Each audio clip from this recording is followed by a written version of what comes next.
fund, and I think we covered that once, where in fact, if it was an enterprise fund, it should come at least close to paying for itself. This one does not. And so therefore, we've identified in your revenue streams those associated with recreation, but it does go into general fund. There's nothing specifically that goes right to recreation in those type of funding sources like that. So we do have, we've tried to identify that, and Cindy also did the summary page that gives you a comparison to last year, to sort of an overlay. Next year, we probably will not have to do this because we'll have history on what they're doing. A couple items of importance. One is that there was issues about our capital. We have about $223,000 in capital that we are addressing a lot of the issues at Leisure Square.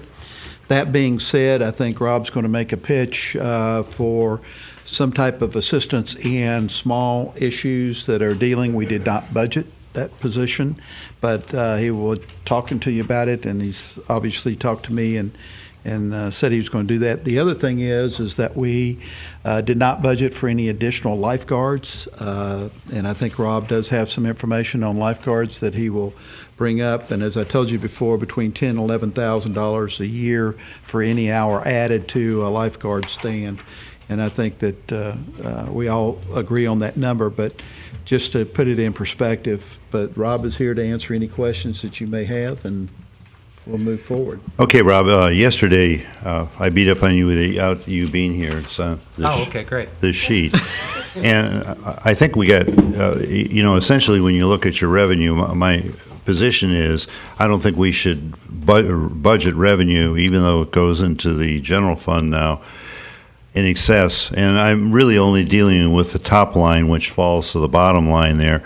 But essentially on Recreation Department income, the budget that's being projected is $397, and I'm proposing the $342 projection for this year. But if you go back in time, your actual was $349 in 11 and 12, and your actual in 10 and 11 was $360, and you're running at the rate of $290. And Jay defended you, but I thought I not very well. Not very well. But my general position is I would rather have you have, and there's another budget line here that's a bit high, but forget about that. I would rather you have numbers that you can either hit or exceed, because this one, and I know you've raised rates, but I think they're relatively small numbers. So what I'm saying is I think this 397 budget is, $40 or $45 or $50,000 too high. You can argue with me.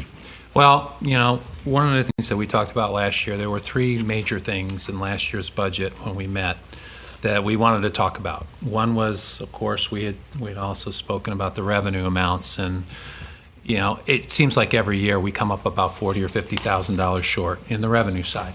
And so, as much as I want to argue with that, we try to come up with new ideas to try and raise monies, double and triple wide pavilions this year, or trying to get some private groups to come in and help offset costs, raise the rates. And it seems like we're always fighting that battle of coming up short. I will tell you that I think the numbers that you have for this year with specifically the 342, I think we're going to have it. It is going to be higher than that. We're seeing summer camp numbers that are a lot higher than we projected they would be. I think those will help. I think we're going to be heading more towards the 365 to 375 area on the revenue side with a $14,000 fundraiser. I think we're looking at more like 379 to 389. On the facilities rental, one of the biggest things we banked on for facility rentals was we were hoping that those double wide and triple wide, we figured we could make a pretty good amount of money on that, but of course that was kind of a controversial issue too. And I would just tell you that I think that if we lower those, I'm going to try and make those numbers anyways, but I will say that we've always seemed like we've always come up short when it comes to revenue. Well, why don't we, if the council would agree, the Recreation Department income lower at $30,000 and the Recreation Facilities rental lower at $10,000, and that's the same $40,000 we were talking about yesterday. Yeah. And then I accept your proposal that you'll then exceed them if at all possible. And that's our, I'm sorry, to interrupt, but that's our goal, is we want to hit those numbers and then some.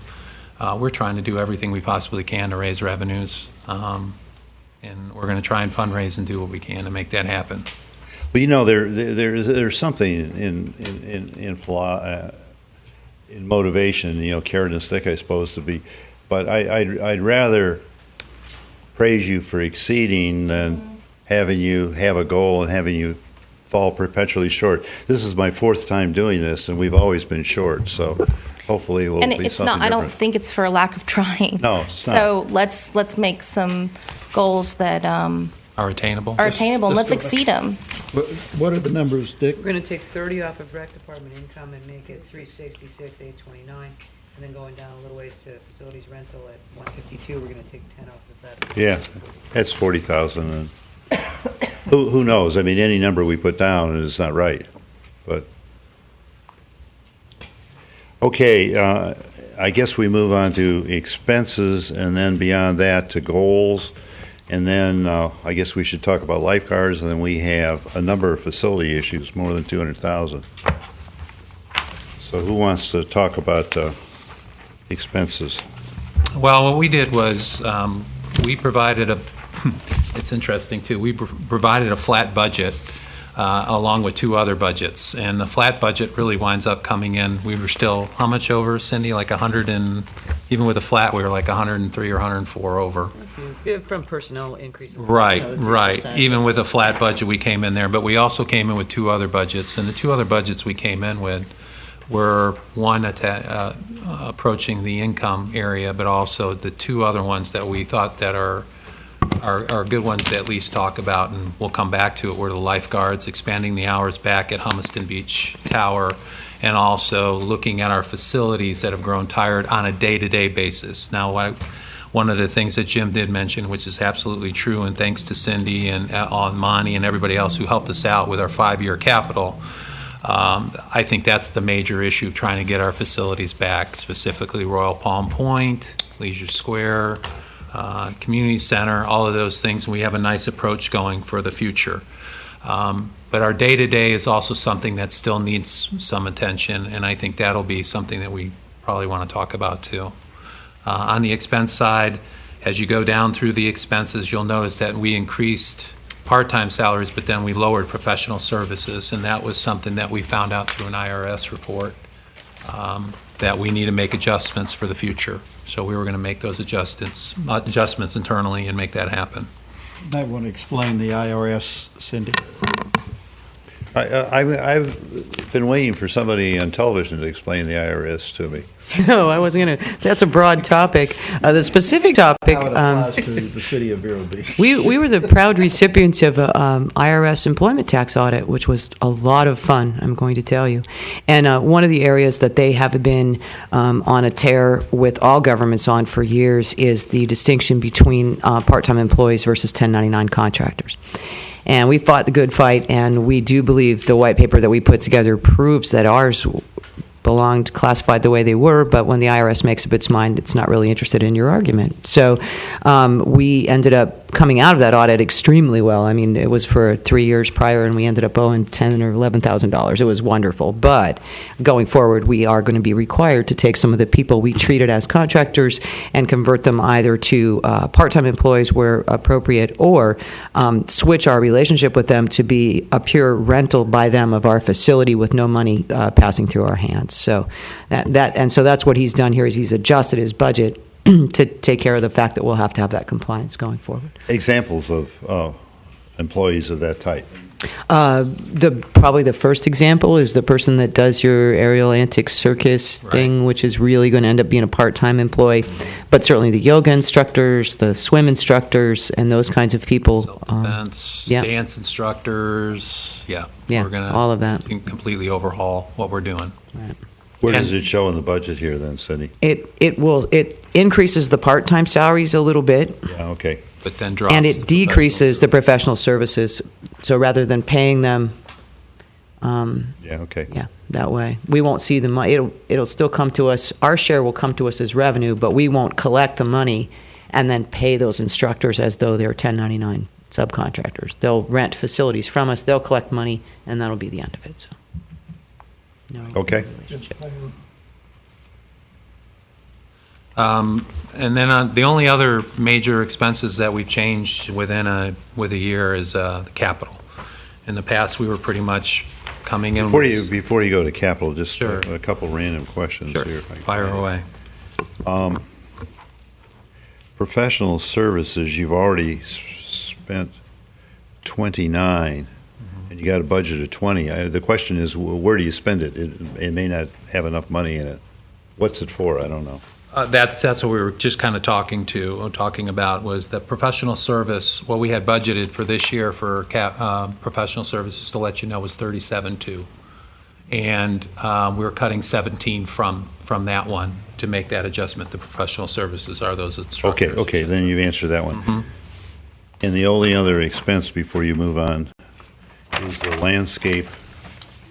That recreation, yeah, that comes from Monty, and that's their His expected. number. You got it from That him. comes from Monty. And in terms of the year-to-date expenditures, we do it quarterly. It's a quarterly adjustment. We don't allocate it monthly because it's a big old spreadsheet allocation, so we just do it quarterly. You know, it's amazing the number of things I've learned in this whole thing. Every year I learn things.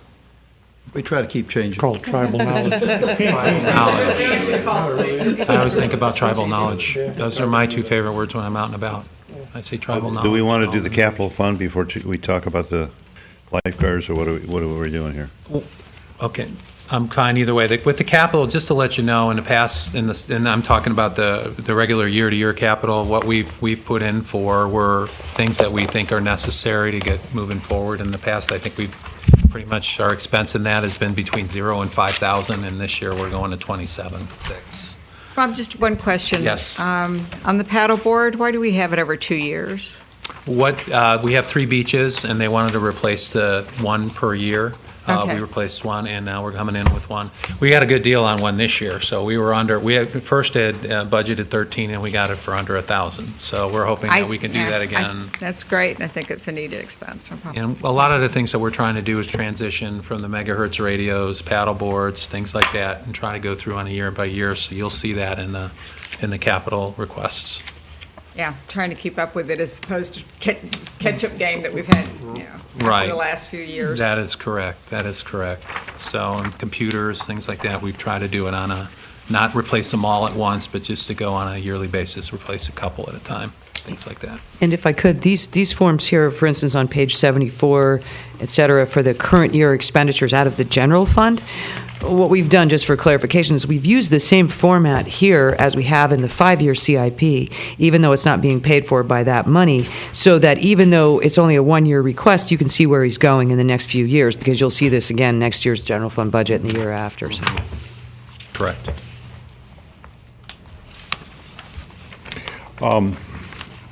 In the capital book, what pages would we be dealing with? 37. Thank you. There's a couple here that popped up.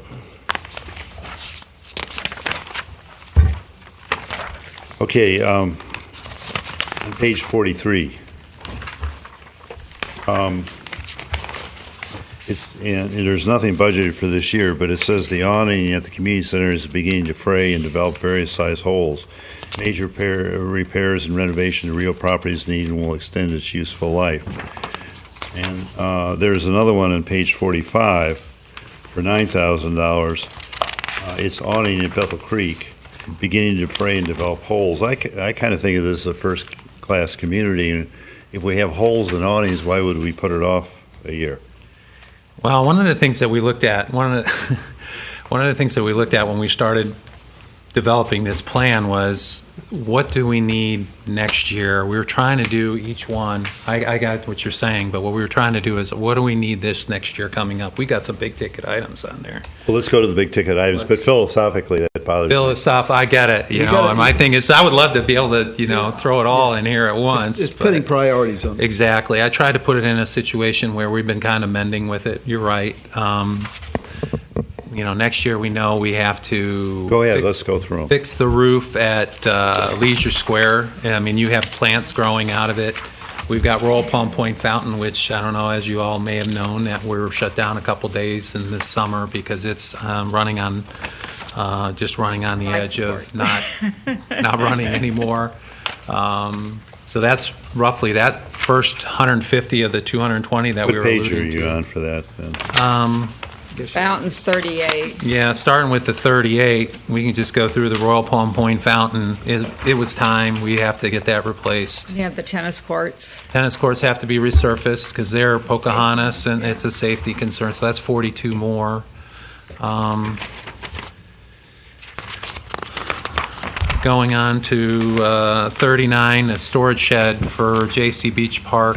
That is going to be, when we have the ATV provided, hopefully, and we're working that out with the South Beach, we'll be able to move the ATV from there, the ATV that we currently have, to J.C. Beach Park, but we're going to need a place to store it, along with the handicap wheelchair.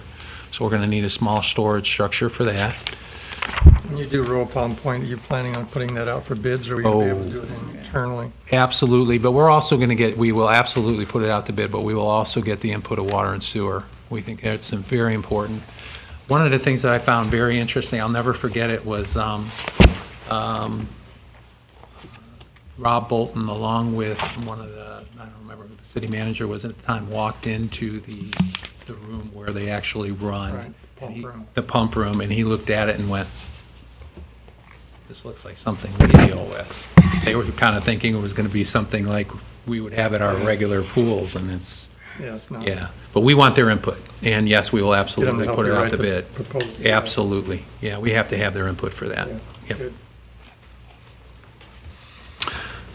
Center stage improvements on page 40, just to let you know, we've got an egress that we want to have for them to be able to get out of the building from upstairs. That's something that's been kind of waiting and I think holding. the fire code would have required that. Well, it's been kind of interesting. I don't know how to explain that one, other than Pre-existing. yeah, that's probably Grandfathered. grandfathered it in. But it doesn't change the safety yet. No, and it's been something we've been waiting, and I just think it's time.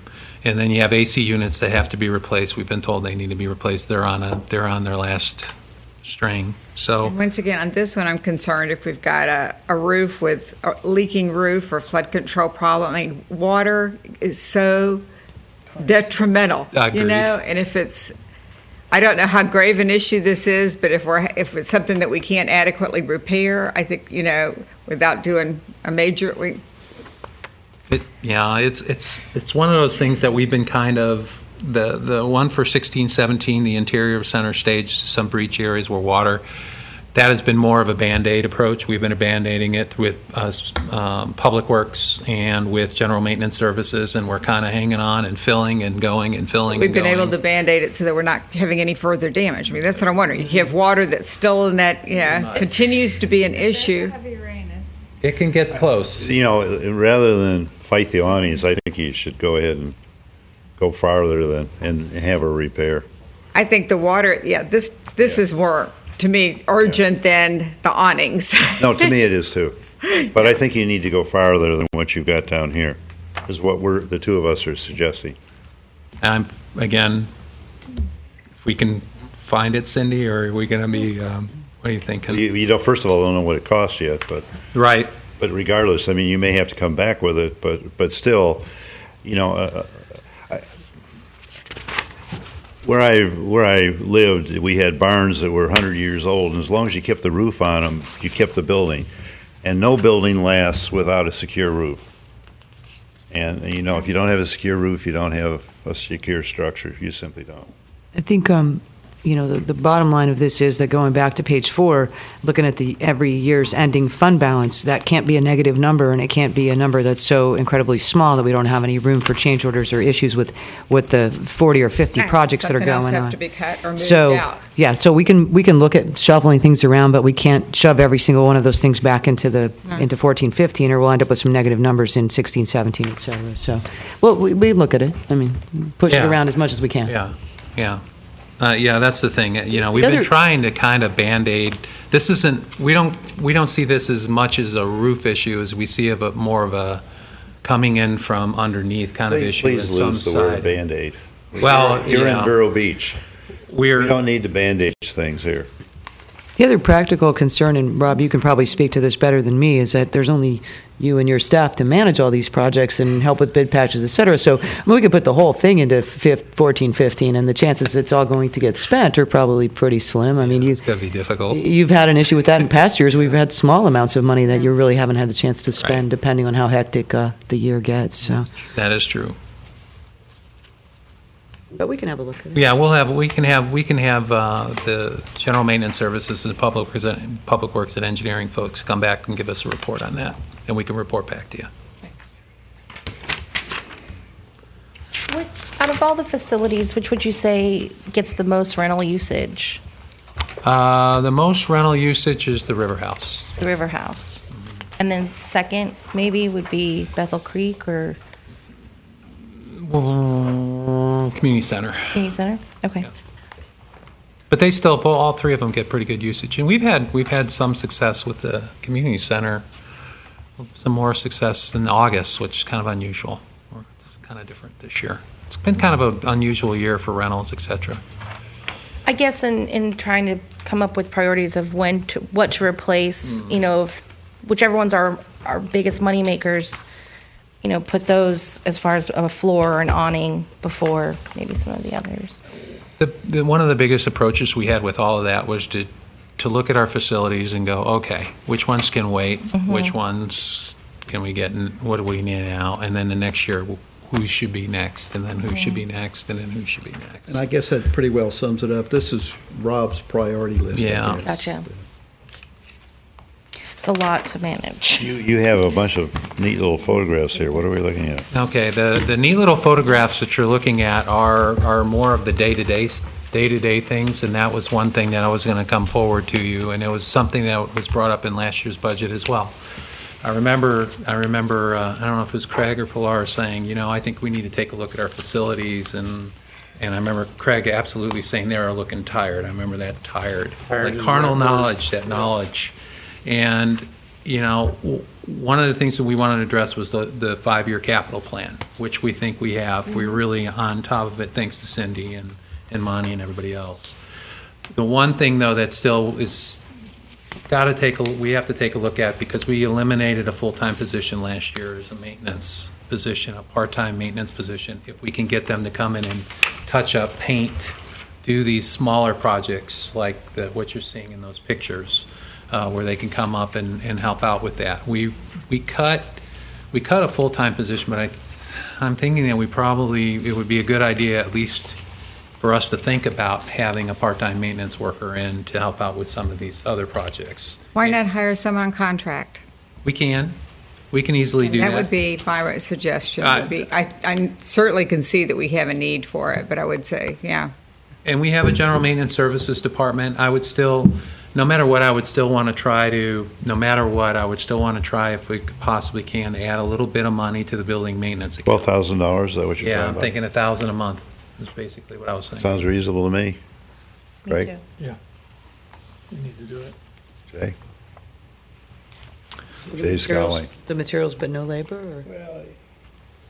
I mean, without.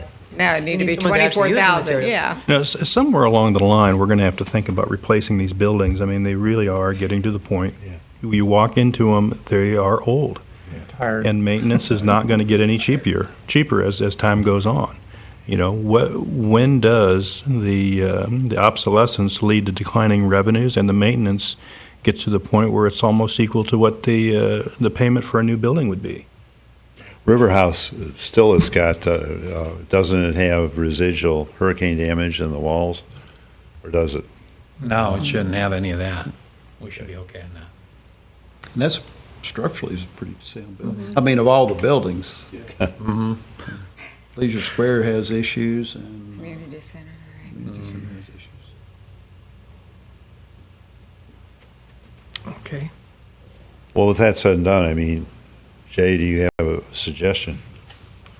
Well, I think we've got a responsibility of passing a budget. Let's just do that. But I think, we've got to start looking at some of the major issues on down the road, and I think we're going to probably have to spend some time, and as it comes, we'll bring it forward. Do we want You to might want to target? think about a long-term plan instead of a 3 to 5 year plan, more like a 20 to 15 to 20-year plan.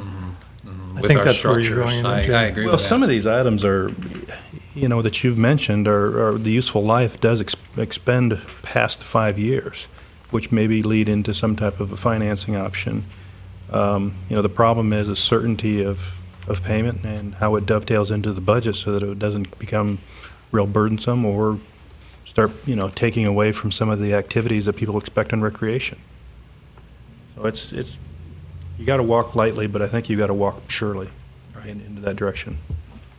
If you did a plan that took some buildings offline to build a new building, then you have a way of offsetting some of your costs. But as we said here, we eliminated $40,000 worth of revenue. If one of those buildings were brand new, we wouldn't make that up. Yeah. Right. Because recreation fees, people are more driven by the price than they are about the facility. They'll take a brand new facility as long as the price remains the same price as an old worn out facility. Yeah. I mean, that's Yeah. what we're But, a facility can be designed as such that there's more square footage, allocated to revenue-producing activities. And I think that's, as long as we have the mindset that, we're pushing towards revenue activities rather than when they were first built of just function, that's why it needs to be studied a little bit so that you can get a firm grasp on that idea. The problem And we have do is we- we're back to competing for the same $1.8 million that we have for all the debt service facilities, roads, stormwater. I mean, that's really the crux of it, unless you seek other revenue sources, most of which would impact your general fund and your taxes. You've got scarce resources and lots of deferred maintenance, as the mayor has pointed out. So. But if you put it on a 15 to 20-year plan, just this year we've seen some success in the committee to raise funds, and you have this projected long-term capital project. I mean, you could create a fundraising campaign as well to match that. You're talking about $8 million or $10 million, Yeah. and not 80,000. So You might be surprised where people want to Well, invest. and would be good, especially if you got a grassroots movement on that. But, I mean, to us, a large fundraiser is if we raise $3,000. No, I'm talking in the neighborhood of like $300,000 to $500,000 over a 15, 20-year period. But as a city organization, we have not been successful in that, in the fact that you're promoting yourself, I guess, is the bottom line. But you're right. I mean, I've seen communities where it was a grassroots organization that came together and able to raise that. But let's say that we built a $5 million building, and our debt service is around $500,000 a year. We don't have it. I mean, you'd have to stop your street paving and everything else. And that's the real challenge. And I agree with you. If we can get a community movement that says we need to build our facility or replace a facility, hopefully would be better than build a facility, because then you'd have some offset expenses to go toward that debt service. But again, we've heard from a lot of people who have really devoted an awful lot of time, but most of them have been smaller projects, and no one's been able to think about the big, broader. Well, we haven't really attempted it. That's true. You don't know until you try. And we appreciate all those people who have been helping us out. Oh, They've been absolutely. I wonderful. mean, we got $14,000 in fundraising this year, which is far beyond anything we've ever had. Well, I think the point is that we've got to pass a budget today, but I think there's options that we can look at. I mean, just off the top of my head, we do have surplus property. We do have certain things that we've got in our possession that can be traded off for different things. But, right now, we've got to maintain, but I think we've got to make a point that we've got to have a long-term plan and start kicking those ideas around. Because as Craig says, is they're tired. They are. I mean, there's no question about that. I mean, Leisure Square and that area is a beautiful park, but it's an old building. And the design doesn't really meet what today's demand is. I mean, you walk through that place and it's just sort of cut up as they would have done in, 1950s or whenever everything was built. It doesn't really give use for like multiple classes at the same. I took dance there, so I remember. Does Bethel Creek House really get used? Just curious. Yes. The answer is definitely yes. Some of the things You we have- talked about this morning, when we talked about Monty's projects, like figuring out a way to get under the debt service on Dodgertown, contemplating a stormwater utility, will also relieve pressure on this same source of funding, and now maybe you get yourself in a spot where you can start thinking long-term if we can start to make an impact to those other projects. So him and all of those projects are competing for that same scarce resource, so if we can alleviate other concerns, maybe, we start to have some money freed up. And I You got a big job, Jay. It's only $1.8 million a year, so really, we've stretched it pretty well. We've made it go really Yeah. far, but it only goes so far, so. Okay, I guess we have lifeguards to talk about. Are there other issues, or is that? Well, I guess what you all have done is added the 12,000. Yes, Or building maintenance. before someone gets electrocuted. I was going to say, what happened to materials, that we need 24,000 really, if you would. Well, I was thinking 1,000 a month for materials, and if we want to, if we go with a part-time salary, or if we hire someone in, that's, Another 1,000. I mean, what are you Yeah. looking for? I guess the number that. Bill R., what are you thinking? I'm saying he's asking for 24. Okay. 1,000, and I think that's, once again, we all agree, we've looked at these facilities, it needs, Okay, so it's Okay, Bill R. says 24, unless Jay or Amelia or Craig object. 24 it is. I've got it. Uniforms that way. Yeah, 24,000 is what we'll plug in for your maintenance. okay, and then the last one. Revenues and increase the expenses, okay. Yeah, I know, see, and again, our modus operandi, just to let you know, our modus for the last, I don't know how many years, has just been to cut. And I think we're at that point, unfortunately, I think we're at that point where everything is tired, and it's finally something we've got to attack if we want to keep it Tired, yeah. going. It's only 1:30. She's still got to go home to a baby. yeah, every day could be tired for a while. And I know another thing that's been discussed is Humiston Beach, and one of the things I wanted to get you all was just some statistics that we just kind of pulled together with the, from 2009, when we actually did trim down those hours from 9 to 5 to 10 to 3 for 40 weeks of the year. And two things that kind of stood out to me were it's the park attendance, which to me can be debated because they're just doing guesstimates, but the other things are those minor and major things that go off to the right side there where you see 91 versus 151. And my thing is that we got to remember the 91 was when we were at 9 to 5. And the 151 now is at 10 to 3. So I think between your tourism industry and the park being redone so beautifully, I just think that this has become a major attraction. And I even included that story, the next story, I think one of you talked about at one of the council meetings, kind of being the top 10 beach, whatever that was, too. And as Jim had mentioned, I saw him in the opening. For us to bring back lifeguards, it's really roughly $10,000 to $11,000 for part-time, permanent part-time to come on an hourly basis. And for us to, if we were to restore the hours of Humiston, you're looking at roughly 40 hours a week, 6 hours times 2 folks. But Sorry. you've already got 10 to 3. Right. So you're only restoring. 40 Adding times 3 hours. 3 hours, 2 guys, 6 hours. So it really roughly comes out to 42. It comes to 42 hours times 40 times $15.59, which is roughly $27,000.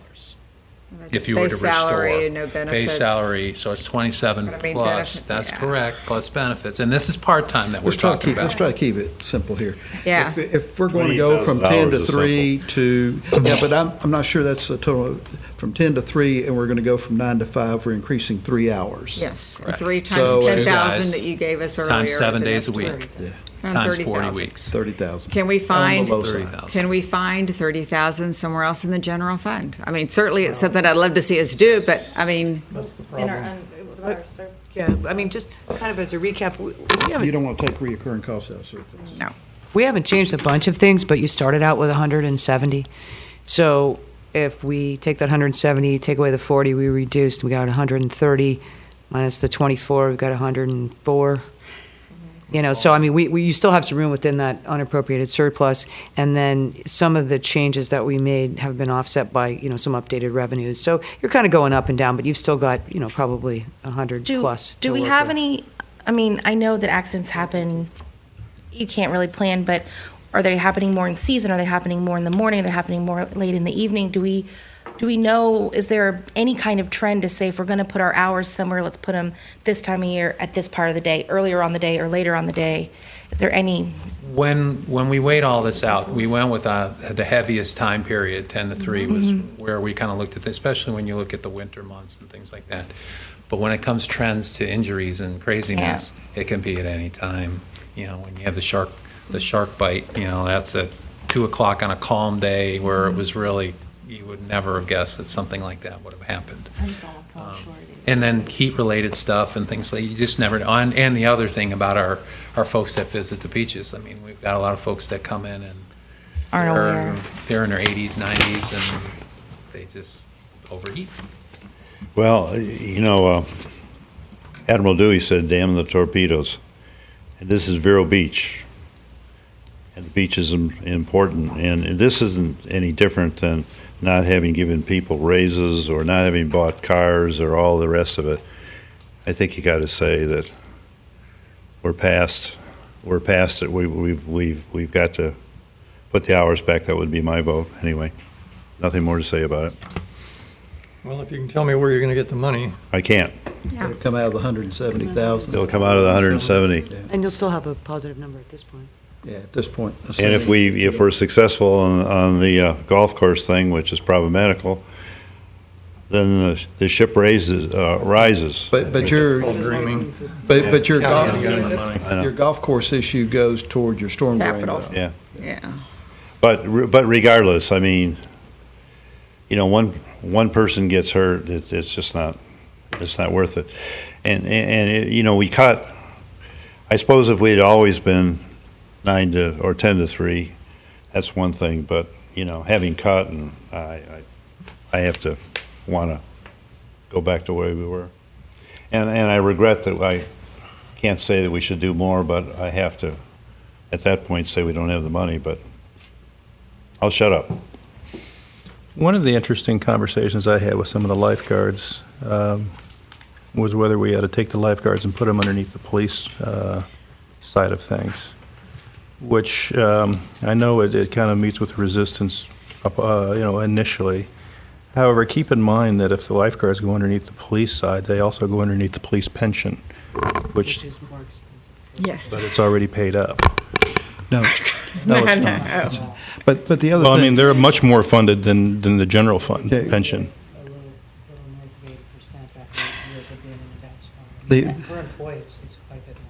yeah, the other thing under the police, you'd have to create some type of structure for supervision, and then that's going to cost you money, and then when we start wage comparisons, you got other issues, which I know initially wouldn't come, but eventually you would have issues. Yeah. Yeah. There's more than one reason to. Okay, well, I've heard, It's not what's stopping. I don't think that where they report to is not, you know, necessarily the issue as to whether we can afford more hours of them. I mean, if anything, the hours, I would predict that if you put them under that organization, the per hour cost will go up, Question. Short term. short term. and long term. Yeah. But, for instance, the police pension will remain a defined benefit plan. We are, because it's paid for a totally different way, we don't have the ability to convert that to a DC, so their liability grows and stays, you know, wherever it stays over the years, as opposed to the DC conversion we're currently negotiating with the general employees. I mean, so that's just kind of one of the elements. Until the state does something. Until the state does something, yeah. Hold your breath on that. So just quickly on the numbers, I mean, you started with 170. As I said earlier, probably yesterday, we just started to receive state revenue sharing estimates for next year, and those are actually an improvement at this point of $50K or so. Then you went backwards by 40, reducing the revenue. Now 24 more for the maintenance. If you go with another 30 or so, you're still to the good. 100 plus. 10 or 20. Exactly. I think we should have the lifeguard hours. Yeah, me too. Have we ever tried about getting money with the hotel motel tax or the beach and shores? No, I know. Two things. Well, the reason I ask that is because that they have a tendency to want to invest in activities that actually bring people that multiply. Not reoccurring cost. I don't want to do the reoccurring cost. Recurring cost is the primary, although we've been unsuccessful in the 3 attempts that we've made for anything out of tourist tax. And that 3 attempts was the city. Main Street was unsuccessful. Well, that I can understand, but they're looking for activities that directly correspond with the motel hotel tax. I can't, the beaches obviously are related to that. We even do the lion's share. That's where a lot of the motel and hotels are that bring in those money. So were the dunes. And we had a one-time cost. And The outcome beach doesn't surprise me, restoration- really. Beach restoration is specifically one of the things that by state law those monies are for, and we had no success getting any money for that. I'm right behind you on that, but we've had this conversation. We shouldn't stop asking. No, I don't, no, I- don't get me Yeah. wrong, don't ever stop asking. It's sort of like our asking about the golf course. I think we need to make the request. It's like asking about We having. need to, politically, I mean, that's an issue for the good of the whole community. And after all, our river's in better shape than most of the county. Well, it is the county residents that get all the stuff that goes into the river, both north and south of us. Right. They're the ones that get it. That falls outside of our. That's spectrum. one that, Now- I'm generally not a supporter of fighting political issues in the press, but this is one that we're right. It's good for the people. Now, out of that tourist development, we could get potentially the tower, but then we would be stuck staffing it. That would be a capital project that would be eligible. Would we get it funded is another issue. Right, but it's actual lifeguarded hours will continue to That's fall right. on Yeah, us, that's no matter the what. reoccurring cost. And they do not take their lifeguards out of the tourist tax either. One of the things that we are kind of looking into, and we just put feelers out there, is license plates. Is what? License plates. That's a good idea. We're just looking into it, just putting feelers out, just to see if there's a license plate that we can do. We went, yeah. You kind of found out more, huh? I had a real good conversation with Carol Jean Jordan on it, and she's a veteran at going through that process, and it says, you might get it, by the time you get entering into a rest home. I mean, it's, you're fighting an awful lot of other. That's not good for the rest of us. There's a lot of other interests that are trying to do this, and because it does take a legislative act, I mean, you've got lobbying and you've got an awful lot of work to do, but. Okay, well, that tells us something, I guess. Well, That's the idea, though. where are we? Go for state issues. Amelia and I want to go forward. I don't know what anybody else does, so it comes down to that. I would oppose the extension of the hours. Okay. We need to leave it where it is. I think we need to leave where it is until tax revenue picks up. There you go, Jay. I would still like to explore the alternatives before we go with this. I'm a real big believer in understanding that Vero Beach has got a good understanding of what we want to be, and I'd like to see it come from the public or come from an alternative source other than taxes. So we're not going to include the 30,000. Right. Okay. Does that get everything having to do with recreation? Mm-hmm. That is, Leave while you get out. You got some. yeah. Probably. You're better than you were. Yeah, well, one thing I wanted to throw out there before I headed out was just to thank you to Tammy and everybody who helped out for the 4th of July. It was quite a wet Quite an event. and experience. Why did we have 2 finales? Good question. What wound up happening was, as one of the problems that they encountered which I kind of enjoyed, I might add, one of the things that they encountered on Memorial Island, it was such heavy air and kind of a damp air. He had a tough time out lighting both wicks at the same time, and he only had one, and then he went with the second, so it came out as 2.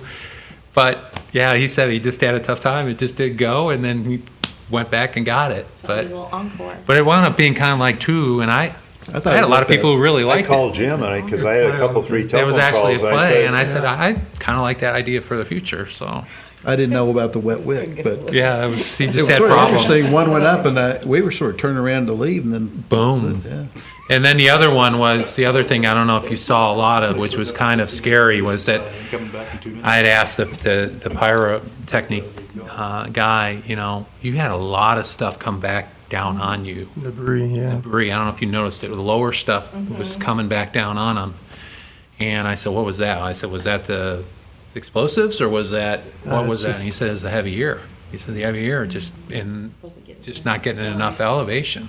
He said it brought it back down. So they were raining. It was a sticky night. It was very sticky It and was a a little sticky muddy, day. sticky day. And I have we're to. lucky to have Glad gotten y'all through the survived. rain. Yes, we learned a lot, and we've got a lot to learn, and we're going to sit down and kind of work through the future of that. You should have heard Rob explaining to me the cost if we took an option of either delaying Oh, yeah. or eliminating. Another day or God, eliminating. I was going to have to mortgage the city. Yeah. I was fortunate enough around 7:45 where it started. That's It right. was light, and I was able to call Jim and say, we're going. We're just doing it. And he's like, go. Well, anyway, I think all of us think recreation, and you and Patty, Rob, do a good job, and your people do a good job. And one of the things that sets this city apart is all the things, whether it's Royal Palm Point or the fireworks or the parades or the functions under the oaks and the various things that happen that you guys do. And a community that gets together and plays together is a healthy community. And we thank you for keeping us healthy. Well, thank you. And we in this particular chamber need it more than any. Yeah, well, I think we all need it, and I agree with you. And So I'll thank you. make sure that then I will make sure to thank our staff too, and thank you for that. And I know they do work hard. Thanks. Get out of here while you can, All right, thank you so much. Thank you all. before somebody changes their mind. You never know. I get nervous there for a minute, thinking about it.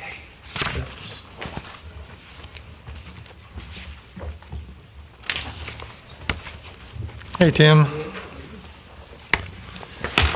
Mr. Tim, how are you, sir? Good, sir. How are you? I'm doing very well.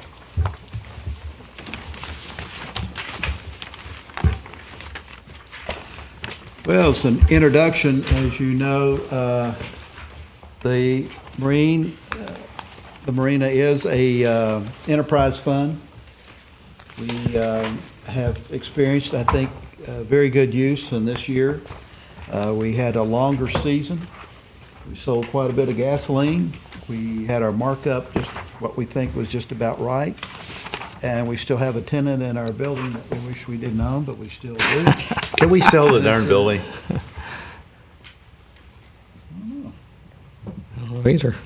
Reduce the Well, We got a which substantial building grant. are we talking about? We got a substantial the one up front grant. Or the big building? front.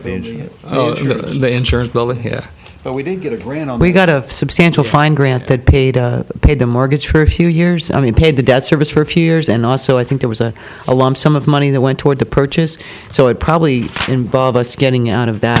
I'm not saying it's not a good idea. It might be cheaper to pay them back and get out from under it than it is to keep it. But I initially tried to interest West Marine in that building, Yeah. but they wanted 5,000 feet, and I told them if they closed the space up front, they'd have 5,000 feet. And I think a few years later they may have wished that they had looked at it, but. My budget this year is pretty much a repeat of last year. I've thrown in some capital requests for maintenance, and the only real big change in expenditures, my general insurance has gone up some. I think that's to cover some liability issues in the insurance program. Because we're selling beer. And the capital issues, there's only 6. You were talking a little bit about roof repairs before. There is a concrete building where we have the boat brokerage in. It's got a little flat. That's on page. Let's see. Charlie Pope building. The old Yes. workshop. Yes. and actually, one second, Tim. In the 5-year capital plan, where you can see this again in the context of the whole 5 years, you're looking for page 186. Yeah.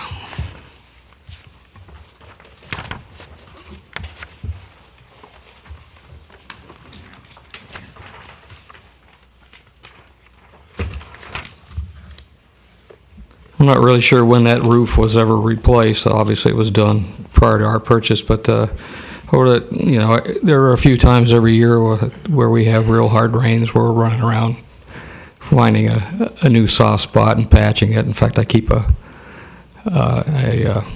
bucket of tar up on the roof. So I would like to alleviate that problem. And there's some jalousie windows that are on the side that I would like to replace. They're starting to come apart, and it's hard to get parts for those anymore.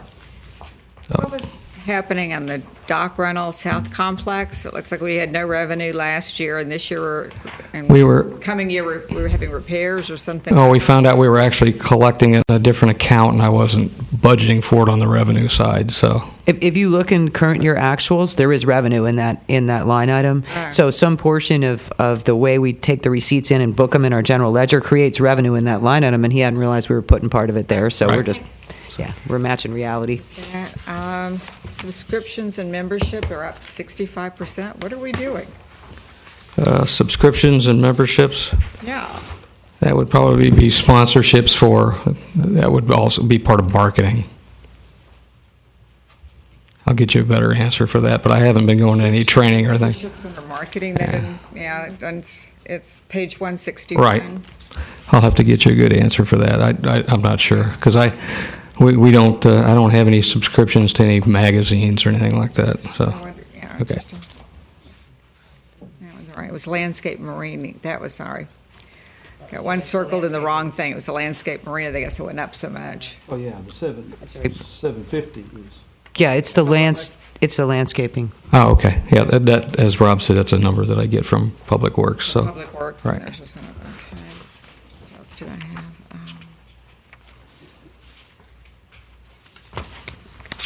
The rental building. I can't read my own handwriting. Stand Drive, it was 15,000, and we've lost that income. Where's, what page is that on? This is on revenue.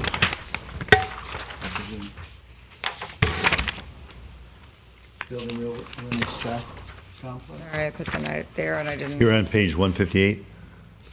And we have 49,750 on building rental south complex. No. Stand Drive. Sorry, can't read my own handwriting.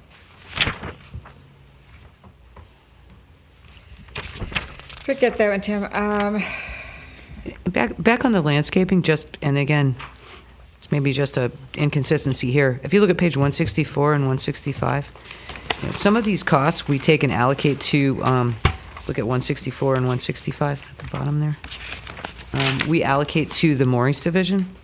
And so if you look at the 12-13 actuals on those two pages, down on the bottom, landscape marina, 10,000, and up here, 19,000. The combination is 29, and it looks like we've changed our approach to the way it gets booked so that we don't put any in the moorings division because there's really no landscaping out there. But the combination of the two is still 29. We hope. Yeah. So I think that was just a shift in the way we reflected the total cost. Seagrass. I heard they're coming back, though. Yeah. Seagrass. There you go. I have a question, and this is just because of what recently happened with that boat. What are we doing on boats that are abandoned, or recovering those costs, or prepared to deal with situations so that there isn't pollution to our marina? Okay, that particular boat was the last one that we had for sale, and unfortunately, we had a couple of bidders that were just in the process of purchasing the boat, like the week before it happened. So, in that particular instance, I guess just to make sure, I don't have another boat like that right now, but to make sure that it's plugged in and that the batteries are charging and the bilge pumps come on. So, but we were commended by the county health rep and the Coast Guard on how quickly we responded to it and got it boomed off and back on the surface. So I was impressed. I just want to make sure that you have the equipment, if that happens again, that we're not letting anything go into the lagoon. no, I understand. Yeah. In fact, I just asked the containment boom that we had, the yellow boom. I don't know if you saw the pictures. I actually got that from DEP through the Clean Marina program, and they just offered some more. So I told them I would like to take some more. Fantastic. So, yep. Just a quick note to everyone, just in case you get a call. a transformer blew up at the community center. We are not trying to burn the building down in order to get in the building. There was smoke Collect the inside. insurance. We did call the fire department, and the police department are there, but we have building maintenance taken care of. But there was just smoke inside. There was no fire. Tim, I know Wi-Fi seems to be a continual challenge at the marina. Is that something that we need to upgrade our system, or we have it working well? And It works pretty good. I'm looking at a system that Fort Pierce has, which would take me out of the management of it altogether. A lot of people are, well, obviously Wi-Fi is very important, but a lot of people are doing Hotspots. TVs and stuff online now. So yeah. So it's I'm looking at the possibility of maybe changing some of our Comcast stuff that we do and diverting some of that money to a little more bandwidth. So. Is our Wi-Fi, do people pay to hook up when they're? No, we actually used to provide a third party, and that's kind of how we got into the Wi-Fi business. Mm-hmm. Yeah, a guy came to us and wanted to put it in. We said, okay, well, you can put it in if you pay us X amount and you give us free internet service. And unfortunately, that's gone away because that's kind of the way of the world right now. Because I do know that sometimes you want your basic emailing and things like that, it's free. But if you want to have a more premium, if you want to be able to stream Netflix, then some locations will charge you more for accessing more bandwidth. Right, and that's what they're doing in Fort Pierce. So our problem right now is when we're really busy, people are watching Netflix and Skyping to their families and stuff. Yeah. So.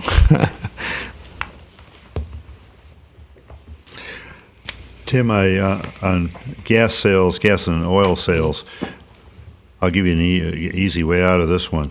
Okay. Your tank should be full because, in effect, May year to date, you've spent your budget. Of course, your sales are up, are rolling upwards.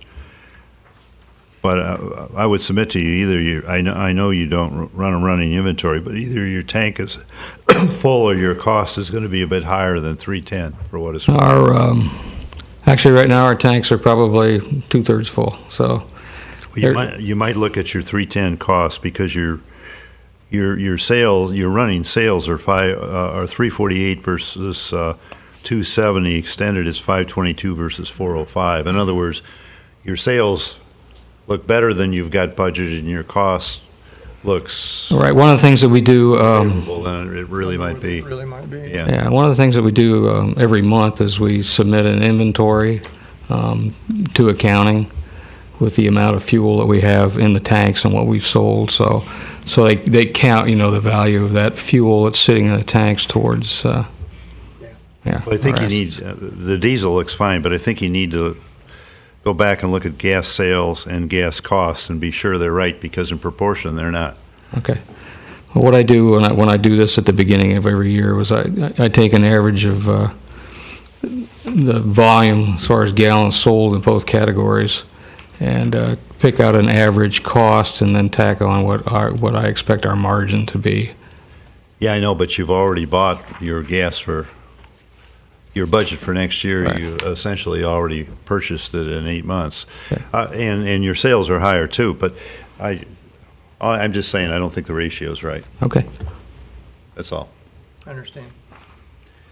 The other thing is on page 195 of the Capitol, since we're jumping back and forth, is the Wiggins Marina Bull, built in 1996, really going to get 20 years.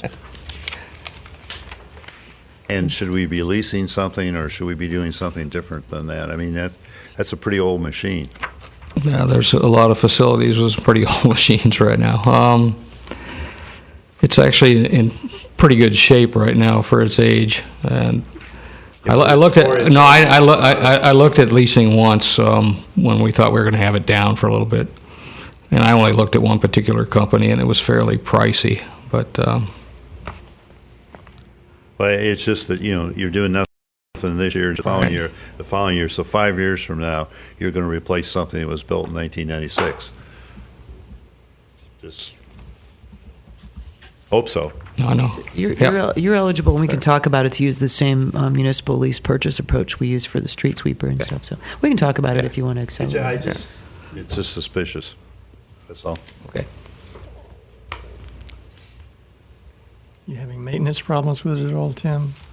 Those forklifts are typically, well, they're soaked in salt water all the time, so it's typically anywhere from 10 to 14,000 a year for maintenance. And I had a rep come up from a dealership in Miami a few years ago that was trying to talk me into buying a new forklift, and I said, so what do I get out of this? I mean, for a new forklift? And he says, well, you get about 18 months of no maintenance, and then you're up to about 10,000 a year. So, I figure, Good one or bad one, it still has the same. yeah, it's it's hydraulic. You're dipping it in salt water constantly. We have to paint it a couple times a year. So. You're the expert. You tell us. 5 years from now sounds a little much. Yeah. Any other questions, comments, objectives? Thanks. I like working there. That's good.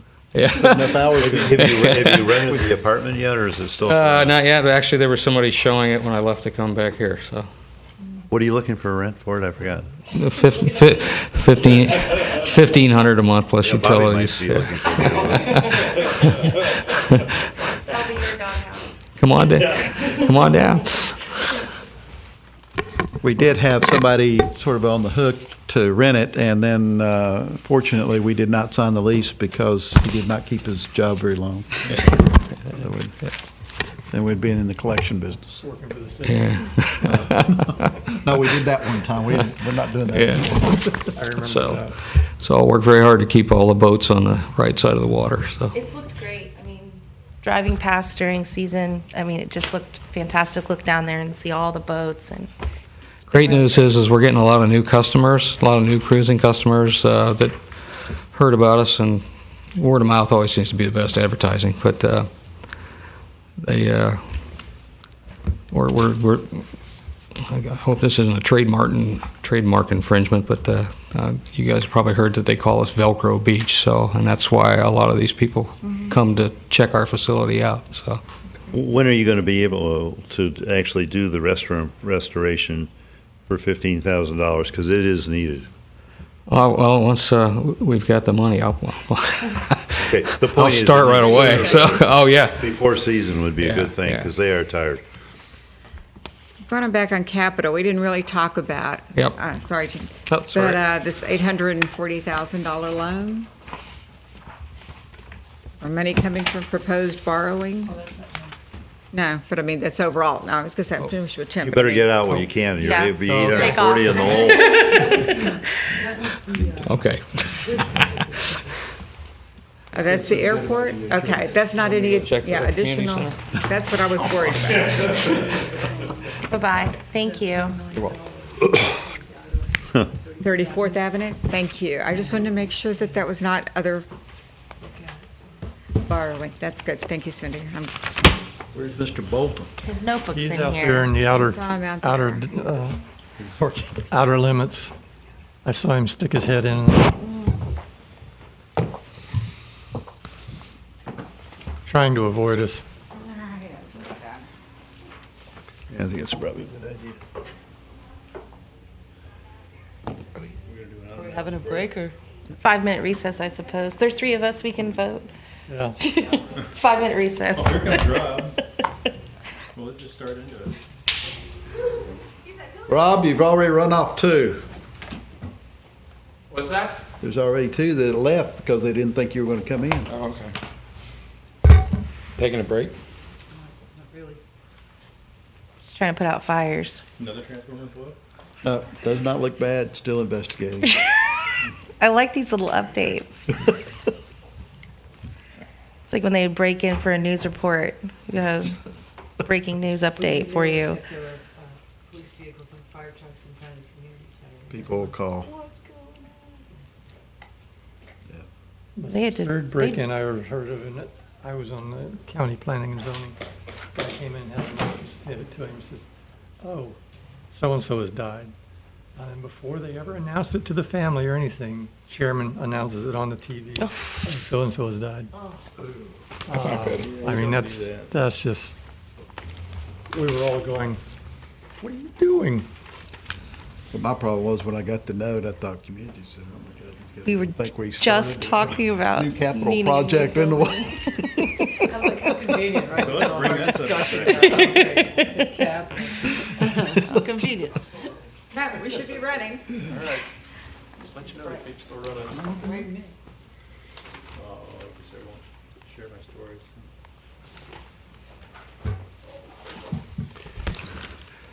Okay, we're Water and sewer. They, page what? we're on page 115, Of the budget? budget. Okay. Well, got a lot of books. Well, on water and sewer, I guess the bottom line is running as a business. This is a very strong business for us. We have very good capital, although that there are a lot of future plans. I know the council's talked many times about moving the wastewater treatment plant off of the river. We're sort of building our base. We have got county rates in the unincorporated area as well as Indian River Shores. In the Indian River Shores, we are locked in by contract as to following county rates. The unincorporated area, obviously, that's up to the discretion of the city council, but you chose to impose those rates, and the rate structure was the thing you really imposed, was not really the rates. That being said, the revenue stream seems to be generated as projected by the GAI study that said that would be either break even or a slight gain. It's very difficult to cut that little slice of our market out, but our overall revenues, and I'm sure that inside the corporate limits, I'm not going to support that whole part of it, but it appears to be very strong at this point. We really hate this rainy season that you're going through right now. Pray to God that the sun starts shining and brings us back to earth. We can start selling some of our product. I have two revenue questions. One of them is water and sewer equalization. It's budgeted for 340 in revenue. If you straight line it, it would run 196, and it was actually it's been running 140. So what is it, and why is it changing? That is directly related to the switch to county rates. That's a component of the county rate structure, but not the city rate structure.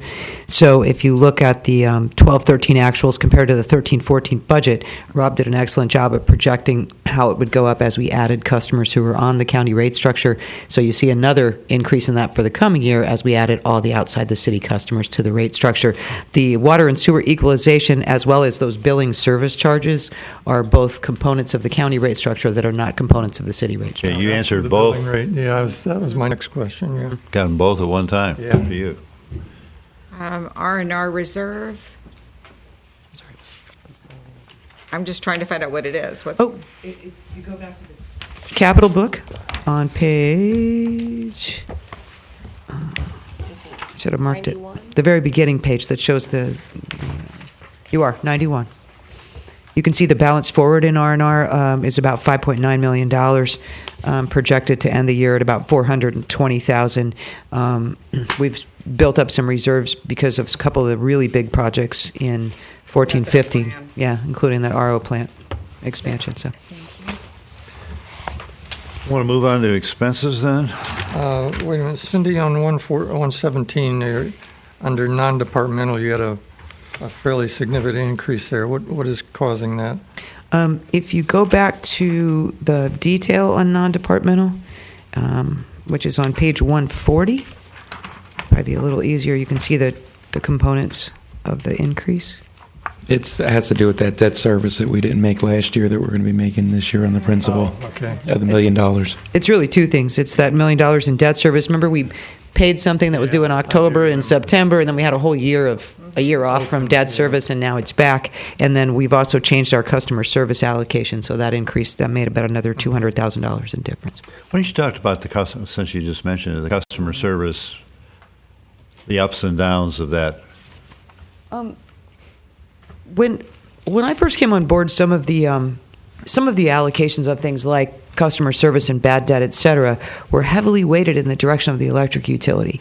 And so over the course of the last 3 years, for instance, all the bad debt used to be carried in the electric utility with no component allocated to either water and sewer or solid waste. So that's why those numbers started appearing a couple of years ago and have sort of leveled off.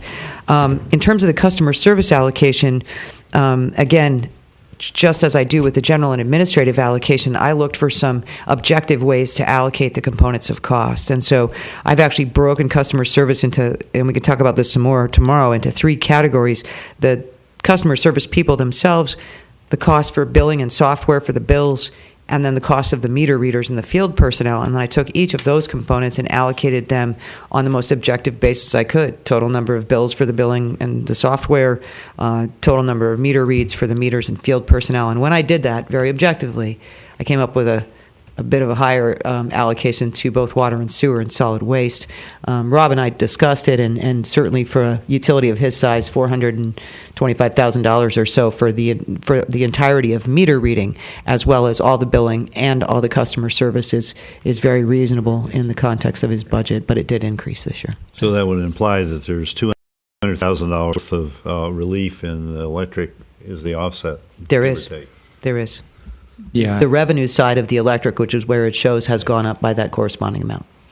Yeah, I think if you looked at when we did your exercise last year with doing away with the electric and we would have to absorb, it was like a $650,000 increase, for the water and sewer fund, which would be offset by some of the electrical savings. So the $200,000 increase, we're still, the way I look at it, only paying about half of what we would be if you didn't have the electric and the combined garbage all supporting the customer service staff.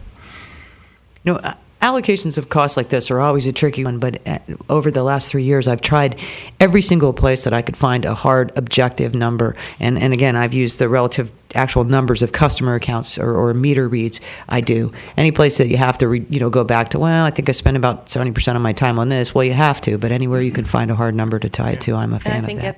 I think it's excellent for us to truly know what is going on in each fund. I think it's fantastic. Right. Yeah. On page 118, the sick annual leave payout, this year we project 106, next year nothing. Obviously, a change of policy, just want to understand it. That was primarily revolved around last year's staffing reductions involved actual layoffs. And so last year we budgeted for the payout of sick and vacation directly attributed to those we laid you off on the 1st of October, as well as the unemployment compensation that we had budgeted for last year because we owed that for the people we laid off. And we did that, I think, the prior year, too, where we had some of your lab people. But in this coming year's budget, the reductions that Rob is proposing do not involve positions that are filled right now, and so we don't see that. Okay, in the professional service, the one right below it, it's changing from 106 to 166. Again, just curious, what does it pay for? That one in the water plant, the deep injection well will be actually constructed and operational for 5 years. So every 5 years we have to do a mechanical integrity test. In 5 years? It's been 5 years since it was constructed and put online. And that costs how much? Well, it'll be in October. It'll be in the 2015 year, $60,000 roughly to bring in the contractor that did it, and they'll do a pressure test and a dye test and over a couple of days. You understand all that, right? Yep. I don't, but that's okay. Yep, they got to do it. They got to do it. Not an option. Small item telephone. How come your telephone bills expenses are going up so high? We are embarking on part of that optimization and automation of getting computers out in the fields. So when we get computers out in the fields, we will have, a cell phone cost for each one of those computers to talk back. That's what it is. Yeah. So each one of those data plans is going to cost some money. And with your electric use at $1.6 million, I mean, you are certainly one of the largest electric customers in the city. A lot of pumps. What are we doing? We don't want to him on reduce- county rates. That's right. Yeah. On 118, you have a 50% increase on your electronic control system maintenance. Did something break? On 118. Bottom, fifth one up, electric control system maintenance. It was from 45, from 9,000 to 13,000. I'd have to go back to the division because that's a roll-up. Yeah, this is a roll-up for the entire fund, so if you look, I'll help you figure out. Yeah, I'd have to go back to each division to see where it actually, Okay, that's fine, just. as we go through, we'll take a look at that one. Back to my utility question. Yeah. I mean, so what What are we was the doing to question? reduce, how are we going to reduce this $1.6 million, We have, electric costs? It's water too, isn't it? it's total. It's Total, water and. it's water electric. and. Well, water everything. and You got lift electric. stations, if you look through each Well, one of that's those pumps, yeah. divisions, you got lift station wastewaters are roughly 110. At the wastewater plant itself, you're probably in the 260, 300,000, and then again in reuse, you're probably that level, and then Okay, but in that water is- plant, it's like 800,000 just to put water out. When this says utilities, is it electric as well as water? Water and electric. Okay. Yeah, only not the all water electric. part of it. My best guess, the electric side of it was probably about 1.4. Okay, that's what I Yeah, think. I'm thinking if you did a best guess scenario, it used to be a lot higher, but you remember when we put in the stormwater pond, that cut Oh, a yeah, lot out. We used to supplement reuse at about $400,000, but that's gone. Now we budget about 40, 50 in case something happens at the water quality at the wastewater plant where it won't make reuse water quality, then we have to supplement. But other than that, it's all electric. So you figure about $200,000 is probably cost for all the other services, and then This is for the machines, like, pumps. you want those working. Curious question, how much of the reuse water, and I know it varies seasonally, are you getting out of the main relief canal versus out of the sewer plant? I mean, is it 10% or 5 or 50 or just roughly? I would probably venture to guess that it's about a 5% or less number, but it was costly when we were trying to get that 5% off of the.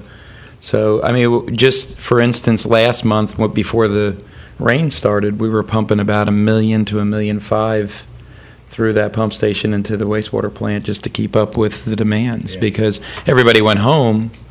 So you had to drop off of the wastewater flows from about 3.6 or 3.8 during the winter months all the way back down to about 2.6, and then you had drought hit us. So, the demand goes up. So we have to balance and get us back in the production level of about that 3.6 million gallon, 3.8 million gallon range to keep up with all the customers out there. So one of the things, and I kind of updated the optimization study that we had, and I'll hand that out later, but one of the things where we want to bring on more customers, we've had one problem with that pump station is that if we run it 24 hours a day, we're having a little bit of an impact on Dodgertown. So if they're in use and they have a lot of people there, then their lift station starts to back up. So we got to shut ours off. So we're getting with them now to see if we need to upgrade their pumps or impeller change outs or do something, and we'll foot the bill for whatever that is so that they can continue to operate and we can maximize that. We're taking too much water? Or what? When we pump into the force main system, we're putting too much in. It's causing a pressure buildup in the force main that their pump can't keep up with. So it's backing up into their lift station. So we will pay for the upgrades of that lift station for whatever it needs to be. We just haven't had the opportunity to study it enough to see what's going on. Yeah. And I don't see it being a costly expense, but I'm just letting you know we haven't been able to bring on more customers because I don't want to compound the problem that we have right now. So We can go page by page. I have questions, or do you want Okay. to go someplace? I don't care. It's up to you. Go page by page. Page 122, odor control. Can we go back to 121? Sure. Fine, yeah, let's not get ahead. Absolutely. Go for it. Looking at the staffing table, we are at 9 for the wastewater treatment. The GAI study, which came out in 2011, said that we should be at 6. We will be at 7 when we're done with cross-training. So next year, you'll see that number in the proposed budget go from 9 to 7.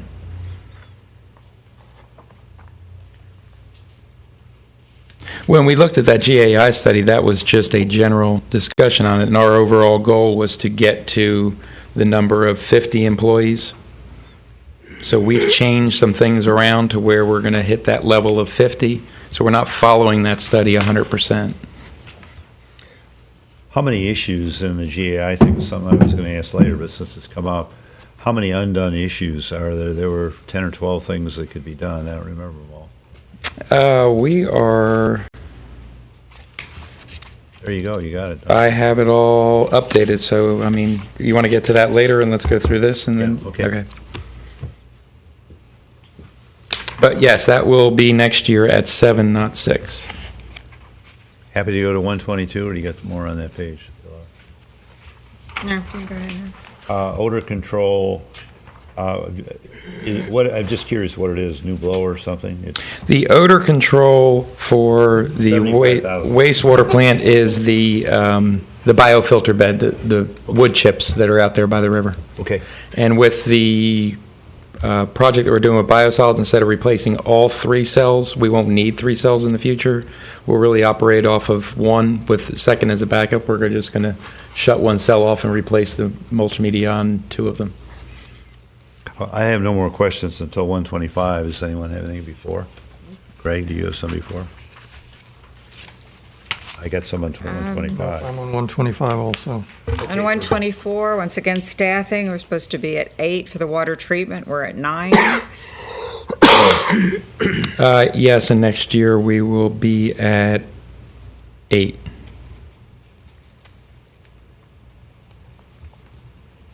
Don't forget that was a 12-year, and we're doing it in 5. No, I don't think so. I've got it here. If you look at the language in that study, it said that over a 12-year period, we'll reduce down to those levels. Yeah, which was preposterous in any way. Well, I'm saying if you're following the study by the numbers, that's why we proposed it a different way, and we came up with doing it in a quicker period, but the numbers all weren't going to be in those areas that they were talking about. Once again, I'd like to see some quantitative goals, and particularly looking at electrical reduction and all on the plant areas. And then you said you're at page 125, Dick? Yes, 125, Okay, yes. Go ahead. Okay, professional services, just what it is. It's 90,000. It was 30,000 projected. That's the deep well. That was that 60,000. Okay, yeah, I asked the same question Right, yeah. twice. Sorry about that. Okay. Licensing and testing has changed a fair. Well, it hadn't changed in budget, but you're only running. You're running a lot less than that rate. So, That is what we replaced with the lab with bidding, contract services for testing and everything else. Water testing. And that was our budget number, and yes, we might have run lower last year, but we were going to wait a few years before we adjusted that number in any fashion. equipment maintenance 140. You're running a lot less than that, but I'm sure it's seasonal or something. You tell me. You've spent 64,000 so far. It's Yeah, that's okay. Just what is it? I'm not trying to change it. I'm just trying to understand it.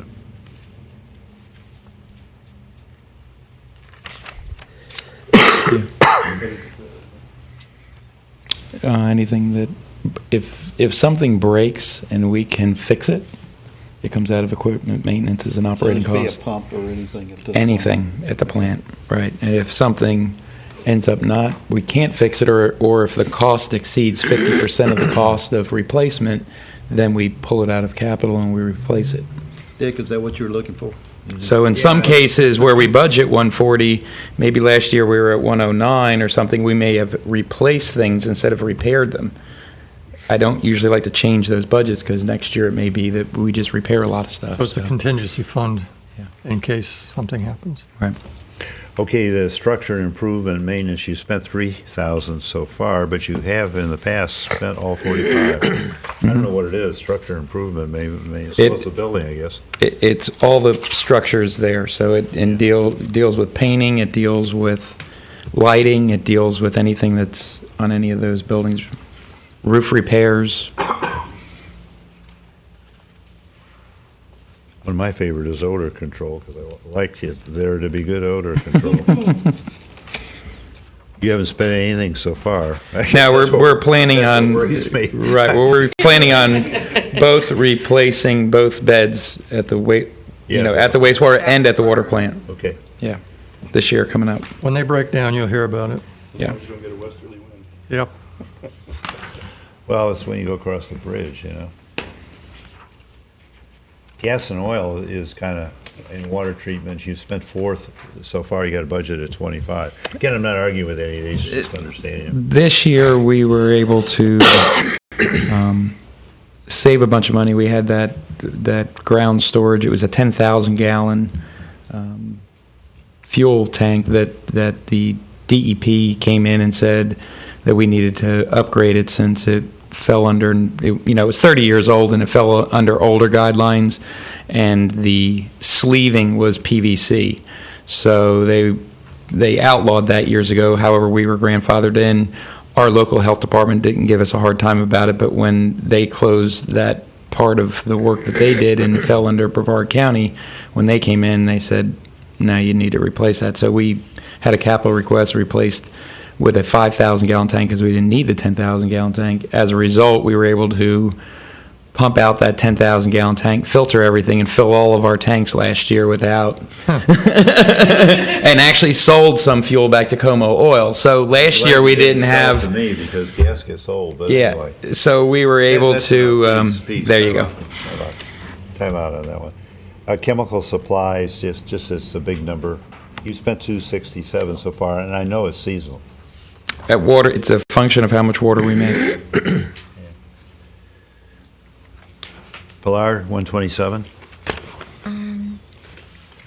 Under goals and challenges, you've got to implement the use of the water from the main relief canal. I thought we were already doing this. We are. Like I said, we started up and we were having some issues with Dodger Town, so we're working through it. We just left that goal is the same since we're I think it needs a little revision, and I would also put that you'd expand the availability of reuse as a goal. Okay. We were talking about that before. Is there been any expansion at all? I know the church. The church hasn't come online. The Power Squadron has, and we've also been supplying now JI Golf Course with that additional amount of water that they were requesting. But I'm concerned about supplying city residents with it that have been on lists for reuse for years and years and years. That's why hadn't they?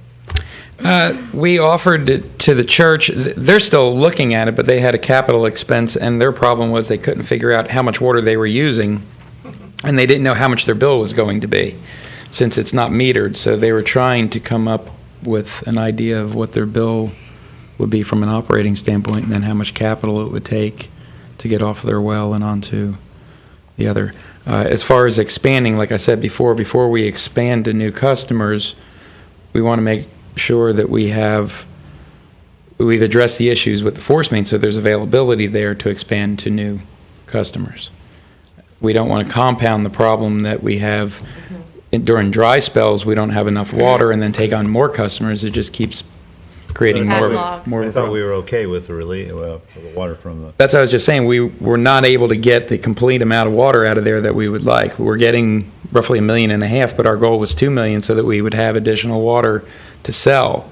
We're getting about 1.1 to 1.5 million. At that point, we start impacting Dodgertown. So until we can resolve the Dodgertown issue, we can't get any more water. We modeled everything that we had, but we didn't have the information of what Dodgertown had. Yeah. So. Still, I think it's a worthy objective and goal to put forward for the future. I do too. So expand reuse system to city residents? Yes. Okay. Anything else on 127? 128, licensing and testing. The amount's small. I really don't care about it, but you haven't spent anything so far, so it's something specific. On which one? Licensing and testing, the second one down, after professional. Okay. You haven't spent anything for what it's worth. And utilities, the one down from it, you've spent 140 with straight lines to 210, right. So one would wonder whether you're really going to use 260. Well, last year was 216, or the year before, and that's high service pumps, and that is also, like I said, there's a little cushion in there for water in case we need to supplement, because that's a reuse system. So where I might be using 210, 215, we're leaving a little bit of a cushion in there. Dick, are you looking at the ledger and comparing that? Yeah. Okay, that's right. All right. What I'm doing is taking the ledger and just straight lining it out. And what it would say is what he said was correct. I accepted it. He's got a little cushion. That's what Yeah. we approved. Yeah. So you're kind of comparing the actuals to last year budgets, you know? Yeah, yeah. I'm taking the actual versus straight line versus the budget and last year's budget, all four. I was just wondering where you were getting those. I wasn't seeing them. Well, they were on the, I did give you sheets. That may not pop in. I don't expect you to put up with my nonsense. And any DEP. I don't have any more on 128. Does anyone else? 129? 129. Once again, we're copying goals and challenges from last year, I mean verbatim. So I'll ask you, on implementing changes in the optimization study, water, wastewater, reclaimed water, what have we done? You need to have specific targets and. I have it to hand out. In other words, the update. I don't know if you want to, like I said, do you want to go through that now, or do you want to go through that once we get through this? We can go through what we've Let's go through the accomplished with. expenses, and then we'll come Yeah. back to the update. Once again, goal is searching for new methods and technologies. What if that was your goal last year? What did you accomplish? And, you've got to be more explicit for the next year. I mean, it's the same thing. Okay. Boilerplate doesn't sinks in the ocean. Complete mapping program. Where are we on that? What's the update? What's the goal completion? It's in here. It's in there. Okay. Once again, on goals and objectives, that needs to be more explicit. Just as a side note, of these on the goals and objectives, I mean, is this something that City Council should be telling our directors rather than the director just coming up with whatever they want? Or yeah. Well, actually, though, the conduit Micromanaging if you're the getting con- each the department. conduit is really Jim. Well, for an example, like Jim's the boss. you want the city residents to have reuse waters. I mean, I think that's a very reasonable goal and objection coming from City Council that comes from our residents that should be in the wastewater reuse goal. Which you just told us that you want in there, and so therefore, this is your opportunity. This is your opportunity, and we did, I think, some of that with planning to let us know what other things you might want to see in here as a goal. That's the point. I mean, I think, that's right. Maybe we ought to be a little more proactive in adding to these. And One of the problems you're going to have with reuse is, the rates that you currently charge are sufficient to cover costs. You start looking at expanding things and doing all these projects, and unless you're going to do it through an assessment program, you can't fund it through rates. And the key was, as I told Rob, the city should not put any money into expansion of the system. That should be up to the customers who want the system. Mm-hmm. Just like if you were a developer and building a subdivision. Pay for the And service. so, yeah, you pay for the service, which is 100% expansion of lines. That's, Yep. and so I don't think there's going to be a major onslaught of customers. Sort of like the St. Helens Church. Now, that line runs right in front of the church, but they still got to make the connection to their property. Yeah, they didn't want to tear their property. I mean, the thing is, their well is on the west side of the church in the center. So they're going to have to come down whatever that street is that runs on the north side, Hibiscus, I guess it is, and No, not hibiscus, iris. Iris, and run all the way down and then come into their property. So that line would be their cost. And that's what they're trying to figure out what that Although cost is they going would to be a be. good customer. They'd be a great They customer. irrigate quite a bit. Yeah. Page 130. The first item, operating salaries, you spent 216 so far, and which projects to 324, and you've been spending in the range of 360 or something in the past.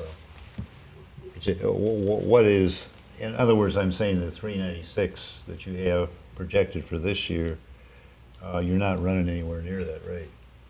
And then you're going up from there. The operating salary budgets are predicated on the specific positions that he has and the annual salary for those positions. If you have turnover or periods of time where a position remains vacant, then you're going to come in under budget. But we have to budget for, his 8 people, and we have a backup sheet that shows the specific people and their annual salary as it sits right now. So And also, there was a position in there that was a regulatory compliance person that I increased the salary this year, going for next year, because we wanted to hire a civil engineer 3 You know, also you have 3% in here too. on a couple positions. Yeah. On a couple positions. Yeah, not all the positions, just a couple positions. So, but I think there's probably a $10,000 or $15,000 increase just for hiring an engineer versus a regulatory compliance person. The only other one I have on this particular page is professional service. You spent 2,000 so far. In 12 and 13, you spent 3. So I mean, you don't have a track history. That one has historically been. We've kept it at 25,000. If we ever have any arbitration issues or anything where we go to arbitration for union grievances and stuff like that, we pull it out of that fund. So that one has historically been what you would call a slush fund to cover any of those expenses. Okay, 131, Pilar. Once again, you're just copying goals from, the year before. I mean, continue to improve centralizing and organizing department-like strata data. How much have you saved? Yeah. You need to be, more explicit with these goals and review them on an annual basis versus just copying them through. All right. Here's a problem with quantifying, say, let's use electric.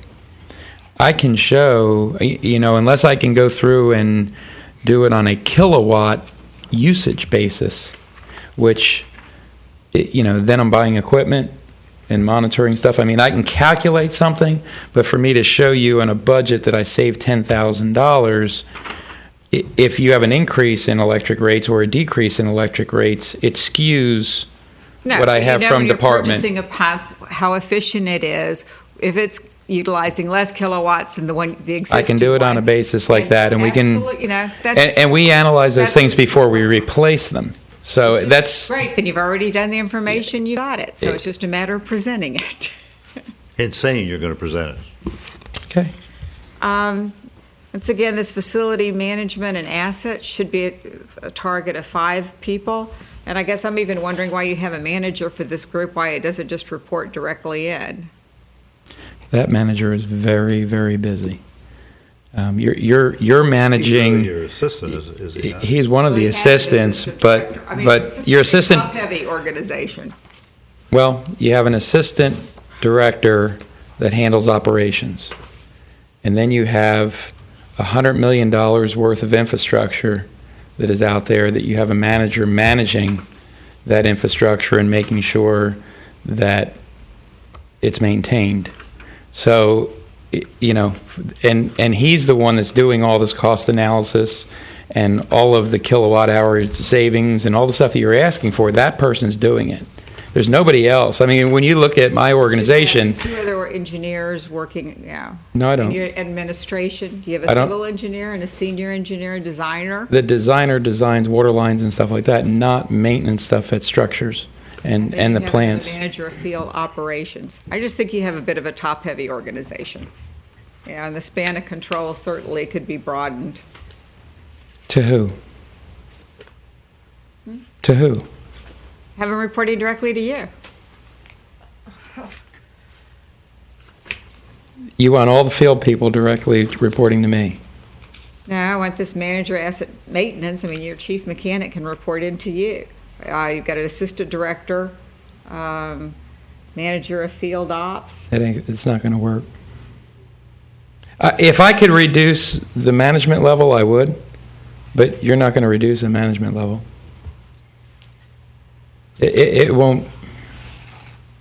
Not if you want to maintain infrastructure. Well, It's not we'll going to continue happen. to look at that, but, we have reduced quite a few, but we'll continue to look at them. Where is that job on this chart, just for the living double of it? Manager of maintenance, right there, asset maintenance, that individual. So it's this one right That right here. there, yeah. But you have 4 people that are answering to that person. However, that person has to look at all of the operations and look at all the process engineering behind all the operations. So while he only has 4 or 5 person, he's like, he's the one who's analyzing everything that's going on a daily basis and seeing where we can save So what's things. the chief plant mechanic doing? He's making sure that we meet regulatory compliance. So he's got all the permitting and all the regulatory. Regulatory guy up here in your administration. No, that's a civil engineer 3 now. I don't think it says regulatory compliance on it. No, it doesn't. It says civil engineer 3. So when the regulatory compliance person went away, all that work was dumped onto the chief operators. So they're now all responsible for that work. I appreciate, yeah, just take another look at it. All right, that brings us to 132. I don't have anything on 132. Rob, I see every page I see you have at least from 13 to 25% software maintenance. Are you cycling new computers on sewer administration? You've got 34%. Which line item are you on? Software maintenance under operating expenses. We talked about this, you and I, Rob, Yeah. that they've all gone up just a little bit. You got, Yeah, you part of got it was the AutoCAD thing, right? 22% on reuse. Part of it was the AutoCAD, part of it was, in the case of gray matter systems that we use for our historian capturing all the historical data, some vendors have a fixed increase, just like the one I'm looking at now with Infor, and some of these budget items also include software that we're looking at purchasing for this year. But that agreement that I'll be taken to the city manager shortly, they requested a 6% annual increase. Now, we're going to probably look at signing a 3-year agreement up front with them, and they'll reduce it to 3% annually, but then after that, it'll go back to that 6% increase. So I'm not going to see 26 to 13% next year. No, you shouldn't. Now, Gray Matters, their system, they come in and they tell us what it's going to be. So proprietary, is it? Yeah, well, almost all of them are proprietary type software, but Gray Matters sometimes fluctuates a little bit, but no, you shouldn't see, unless if it says 16, 17, most of the time it's because we're taking on more software also. Okay. But most of them are 6%. There's a continuing or less. theme. Yeah. Every page I had was software maintenance. Mm-hmm. Page 133. I mean, a broken record, once again, your goals and objectives or the challenges are the same and nothing's quantitative. And when you're looking at replacing station pumps, I think you need to specify that this is going to be more efficient equipment. I think you need to reword it and use more synonyms. Okay. Anyone have anything on 134? I do not. No, I don't. 135, does anybody have anything on that? Not me. 136, Pilar.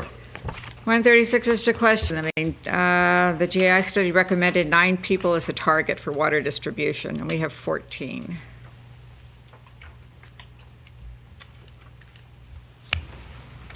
How do you justify that? I can't do it, no. Can't do it. That's why I said they had an overall of 50, and that's what we're going to meet. He's aligning the people in the various divisions. Okay. Just asking. Are you going to, is that the GA? I have a GI. I have the optimization study in here. It looks like you had This is an update on all the other, Things that he's accomplished. right, that we're going to get to. Okay. I'll wait. Okay, 137, hydrants always interest me. Let's see, 137, hydrant maintenance. Just because we have had so many interesting times with hydrants. You're budgeting the same, but you've spent nothing this year, and last year you spent 2, for what it's worth. I'm just more interested in what is hydrant?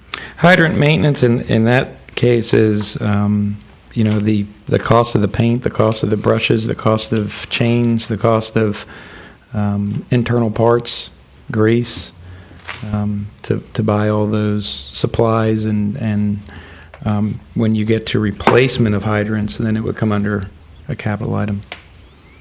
Okay, on page 1. I mean, that could actually go away and be combined with equipment maintenance overall for water distribution Oh, well, it's printed now. Yeah. Interfund service, Cindy, on the next page, 87,746, The next would be. 138. Oh, that actually is your line locates. What you'll see is a corresponding expenditure in the electric utility, and that's your line location services that you're going to provide to T&D. Right. So it's a negative. If you see it here, it's a negative expenditure. It actually reduces Rob's expenses and is I an wouldn't need interfund that service to the position. electric utility. So where my goal is 50, in the overall scheme of things, I'll be at 51 because one of the employees is funded by the electric system to do all the electric locates throughout their entire system and where we are covered with water and sewer. Those are the guys that go out and spray paint the yards Right. and let you know where everything's at. And we used to have one for all the different utilities. We had one for wastewater, one for water, one for storm sewer, and one for electric. So you had 4 different people show up at your property. When I came here, I combined both the wastewater and the water into one. Then about 2 or 3 years later, or two years ago, Monty, through part of the public works, we went ahead and took over the storm sewer locates. Now somebody in the electric department had retired. It didn't make sense to still send 2 people from the city out there, so we took on those job requirements, but they're paying for that person. So is the person out of your office, or is it, They're assigned to me and they're working for me. or they're like out of GIS or something like that? No, they're assigned to me and working for me. They're actually in his organization, report to him, Yeah. but He had the last man standing. Yeah, you got locate tickets that come in and they would be sent out throughout the departments and then have to be brought back in to respond. So by this, but now it comes right into my department and then it's right back out of the department again. Okay, page 140, I have one question for Cindy, if I can find it. General fund administrative charges, it's curious, it's 488, the projection is 478, but so far this year, we've only spent 154, and I can't figure out what you're doing on the administrative charges in general. the general fund admin charges should be tracking exactly to the budget because it's just a monthly allocation that happens as a general ledger journal entry. I'll have a look. The general fund admin charges are charged to his fund based on, as we do with everyone. For instance, the HR costs are a percentage of the total of full-time employees, and the cashiering charges are a percentage of cash collected, audited from prior years. So every department has a different basis of allocation of central services that Rob doesn't have directly, but that he couldn't function without, like payroll and HR If you take a look at it for what it's worth. I can look at it right now, so that should be matching exactly to the current year budget. It's possible I transcribed it wrong, but I don't think so.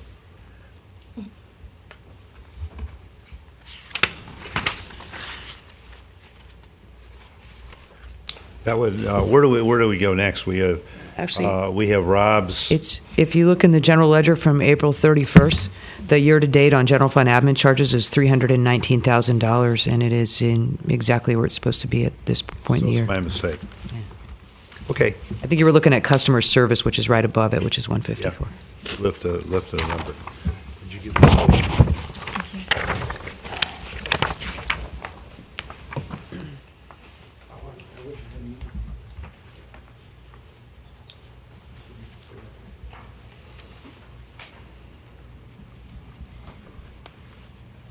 Before we go to this, Rob, on page 143, I see RO treatment plant expansion. Are we really, 2.3 million, are we really seeing that much growth in the city? That is to replace. So it's replacement, not growth? Yeah, Okay. instead You had it we're as- looking at expanding, well, we're expanding the RO plant, but then at the same time, we're reducing the amount that we'll treat through the lime softening plant. The flow just be. And overall savings is probably about 200 and something thousand a year. Okay. I have some other capital ones, but let's So do we're the doing study then optimization. capital? Let's just do capital Yeah. first so we can Okay. get Yeah, let's get to capital. done. Fine. I agree. I'll have to look at that.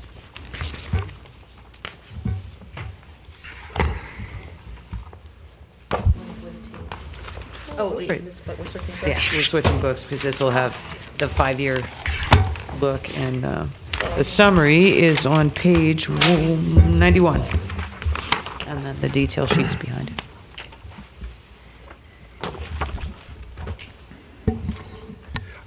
The one that interests me is just an update is the Clean Bee sludge processing system.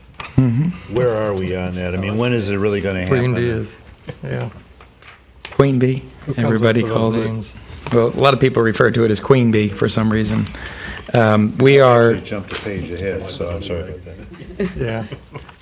We have the 90% design plans. We've submitted in for a permit. At the same time, we submitted in for our operational permit renewal, and we received our operational permit renewal, and they went ahead and approved that project as part of the operational permit renewal. So it's permitted.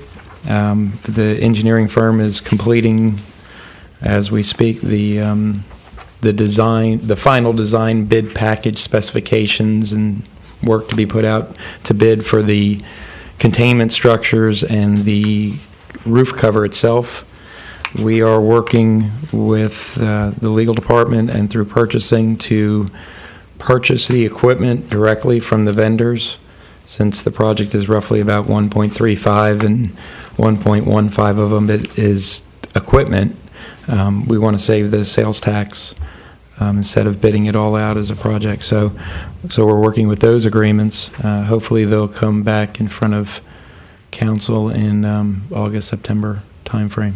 When is your operational projection? I know it's... It was about $200,000 of savings. No, in time. When does it come online? If we get everything out to bid, construction back in October for the structure, you're talking about a 6 month, so April, May of next year, probably. And is the receiver of it operational down in Fort Pierce? That's all there in place?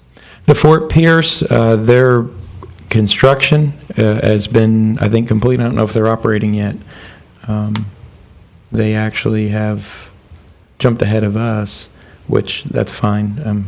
Sometimes when you have cutting-edge technology, sometimes it's better to sit back and let somebody else bleed instead of us. So who else will be providing sludge to it besides Fort Pierce? Fort Pierce will have their own system in place. Port St. Lucie is they're still working on theirs. The overall composting facility was a Port St. Lucie project. Whether they get that operational may take a couple more years. We'll still be sending either to a landfill or back to ag. The company that we're purchasing the equipment from is contracting with the local ag, with Deseret Ranch up in Brevard, and so we may send it back to them to be used as a land application versus filling up a landfill somewhere with it.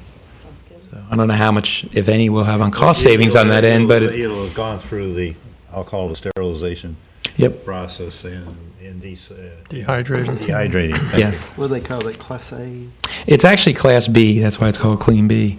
It costs a lot of money to get to A, and the economics aren't there. I mean, you'll see cities that go to Class A or Class AA, and it's really an environmental issue. It's costly. It costs more to do that and you can't sell it. There's no market really for it. But the Chicago experience where they sold the fertilizer directly from the treatment plant, was that a Class B? Class A, Milwaukee, which is Milorganite, is Milwaukee's best, I guess, is what you would call it. But Chicago did it as well. They have the Black Cow or something. Yeah, there's a few of them out there that have the brands. It wasn't Milorganite. It was Yeah. sort of the mushy stuff. That's probably more of the compost. Yeah, Compost. compost. Yeah. So you're better off getting it to ag users that have a high demand for it and that can use it than trying to peddle it to individual consumers or stuff like that. So Class B can go to ag users. Class B can go to ag users. It can be used as compost. The big thing that the company was trying to do was work with St. Lucie County and utilize their yard waste with all of the product coming off the Clean Bee systems to create a compost. They're just not there with all their agreements, and they were also talking about working one up in Cocoa. Now, theirs will still be Class B down there as well. Yeah, what's going to be coming off Fort Pierce is Class B, and what St. Lucie County was going to be Class B, Pembroke Pines is going to be Class AA. They're putting a neutralizer system in. So, I mean, just to look at the difference, you're talking about a $1.3 million investment for the Clean B system, and you're probably talking about $3.5–4 million investment to go. And at the end of the day, you're not going to, and it costs you more money and energy and everything else to do it. So most of the time you'll see these places still end up, nobody's taking it, and they're ended up throwing it in a landfill and costing so to me the economics didn't it's not there. If on these capital projects, I was going to suggest we do page by page. The next one I have is 109. Somebody has one before. Which is just this sounds like a good project, high efficiency process air blower. High efficiency sounds good. Air blower sounds good. It's on the aeration system, Yeah, and it's a turbo blower. yeah. I just, the ones that interest me, if you have any comment about them, I'm not questioning them.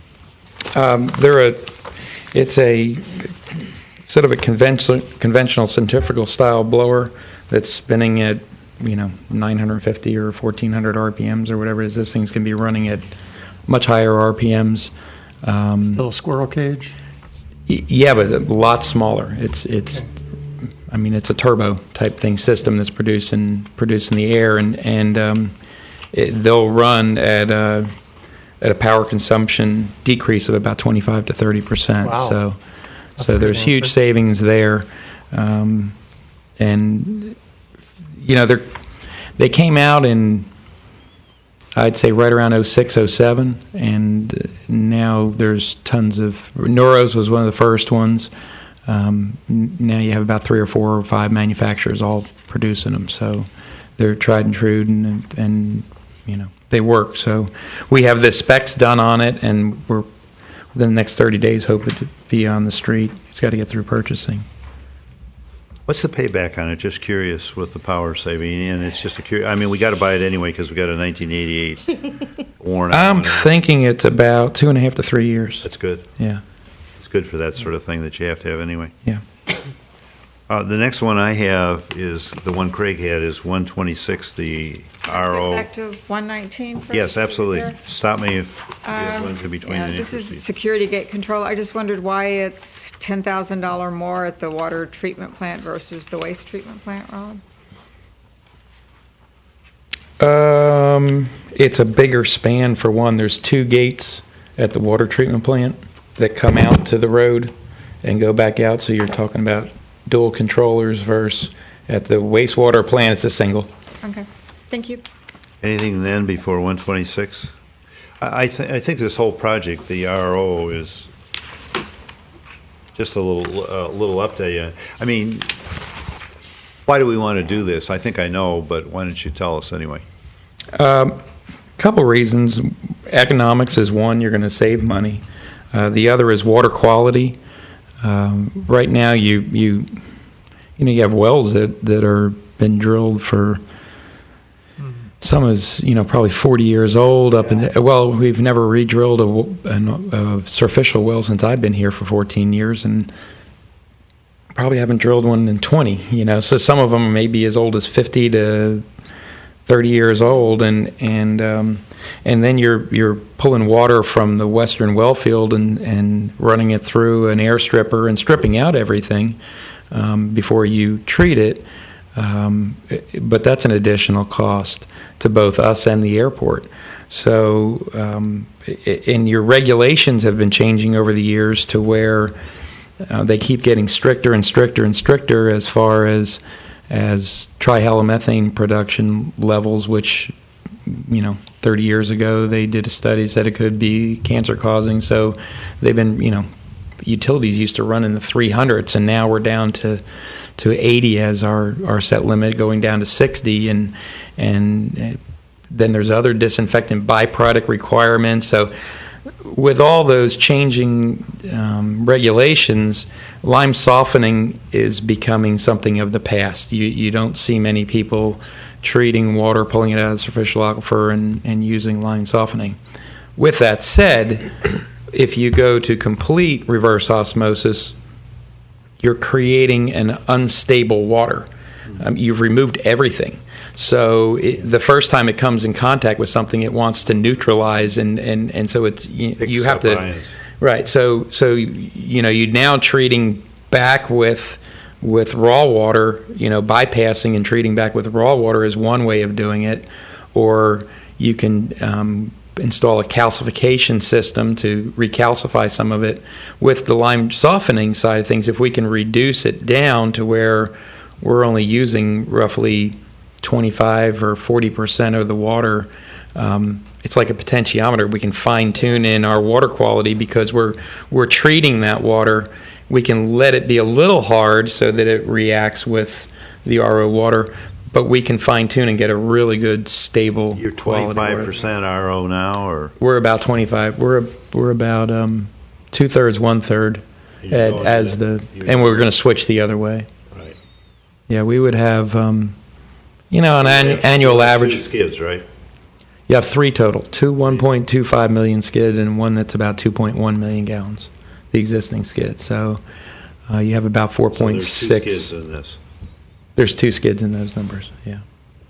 So it gives you reliability too, because right now if that reverse osmosis train is off, you're treating just lime softening water.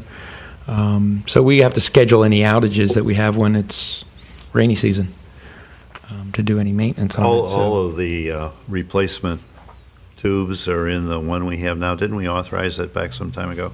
You authorized everything to move forward with the engineering. We went out to bid, and in the August we'll be coming forward with the recommendation to replace all those existing membranes.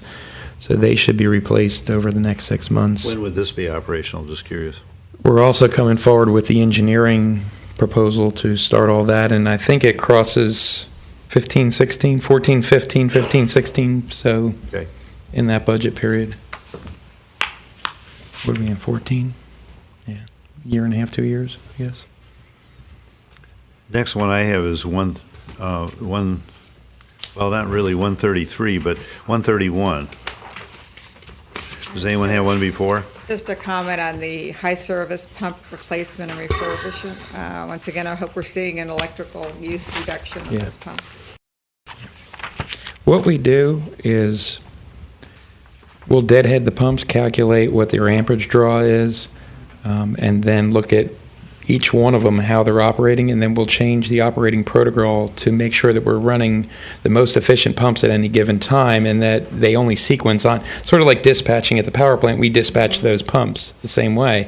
And at some point when, they get bad, we're going to replace them. Now, there's 9 pumps there. 3 of them we're just leaving in place because we don't even run them except for to cycle them to make sure that there's not bearing issues or anything like that.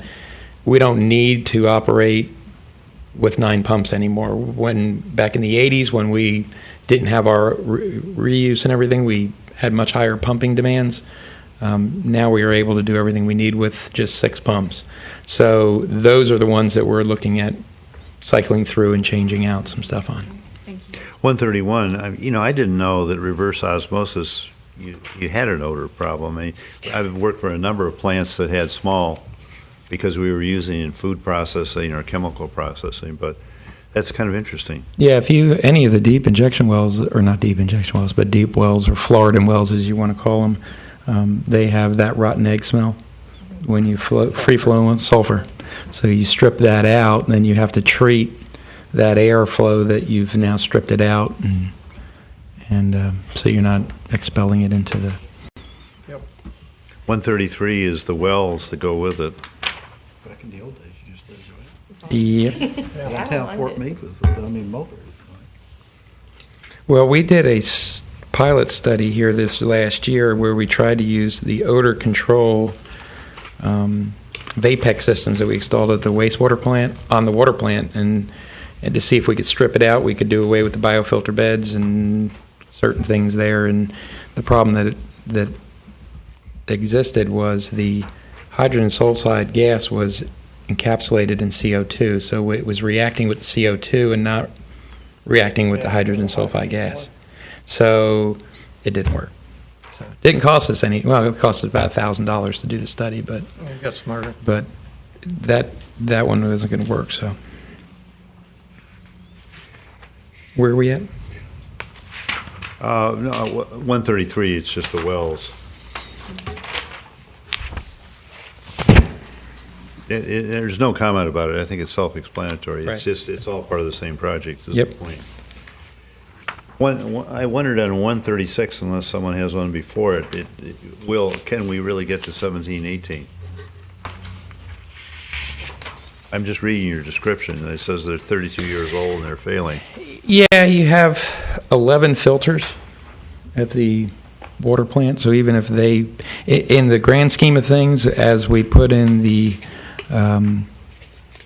RO train expansion, eventually we'll mothball or do away with filters 1 through 4, or convert them if we ever had the desire to treat stormwater for supplementing reuse or anything like that. 1 through 4 are the logical ones to get rid of or decommission or anything else.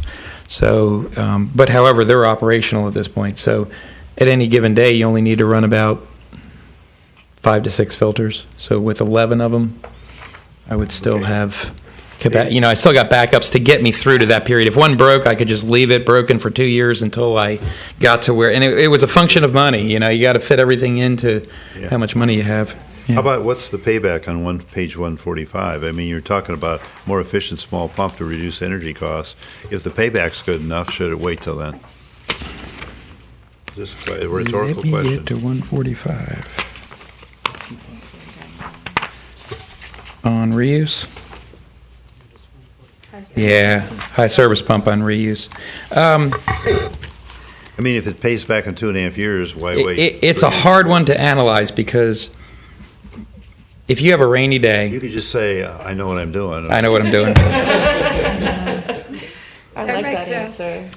answer. It's really a hard one to analyze because on a rainy day, or multiple rainy days, our demand for reuse goes way down to where we're just really running stuff at the plant.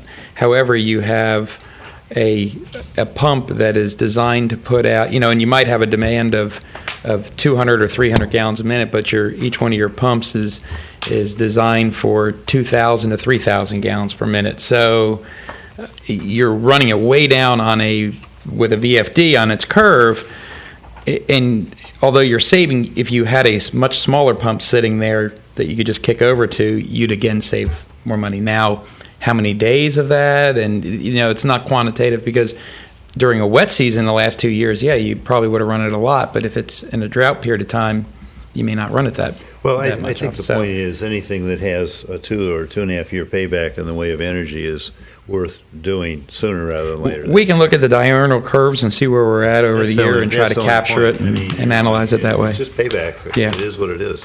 Yeah. You wanted to talk about further capital things? I have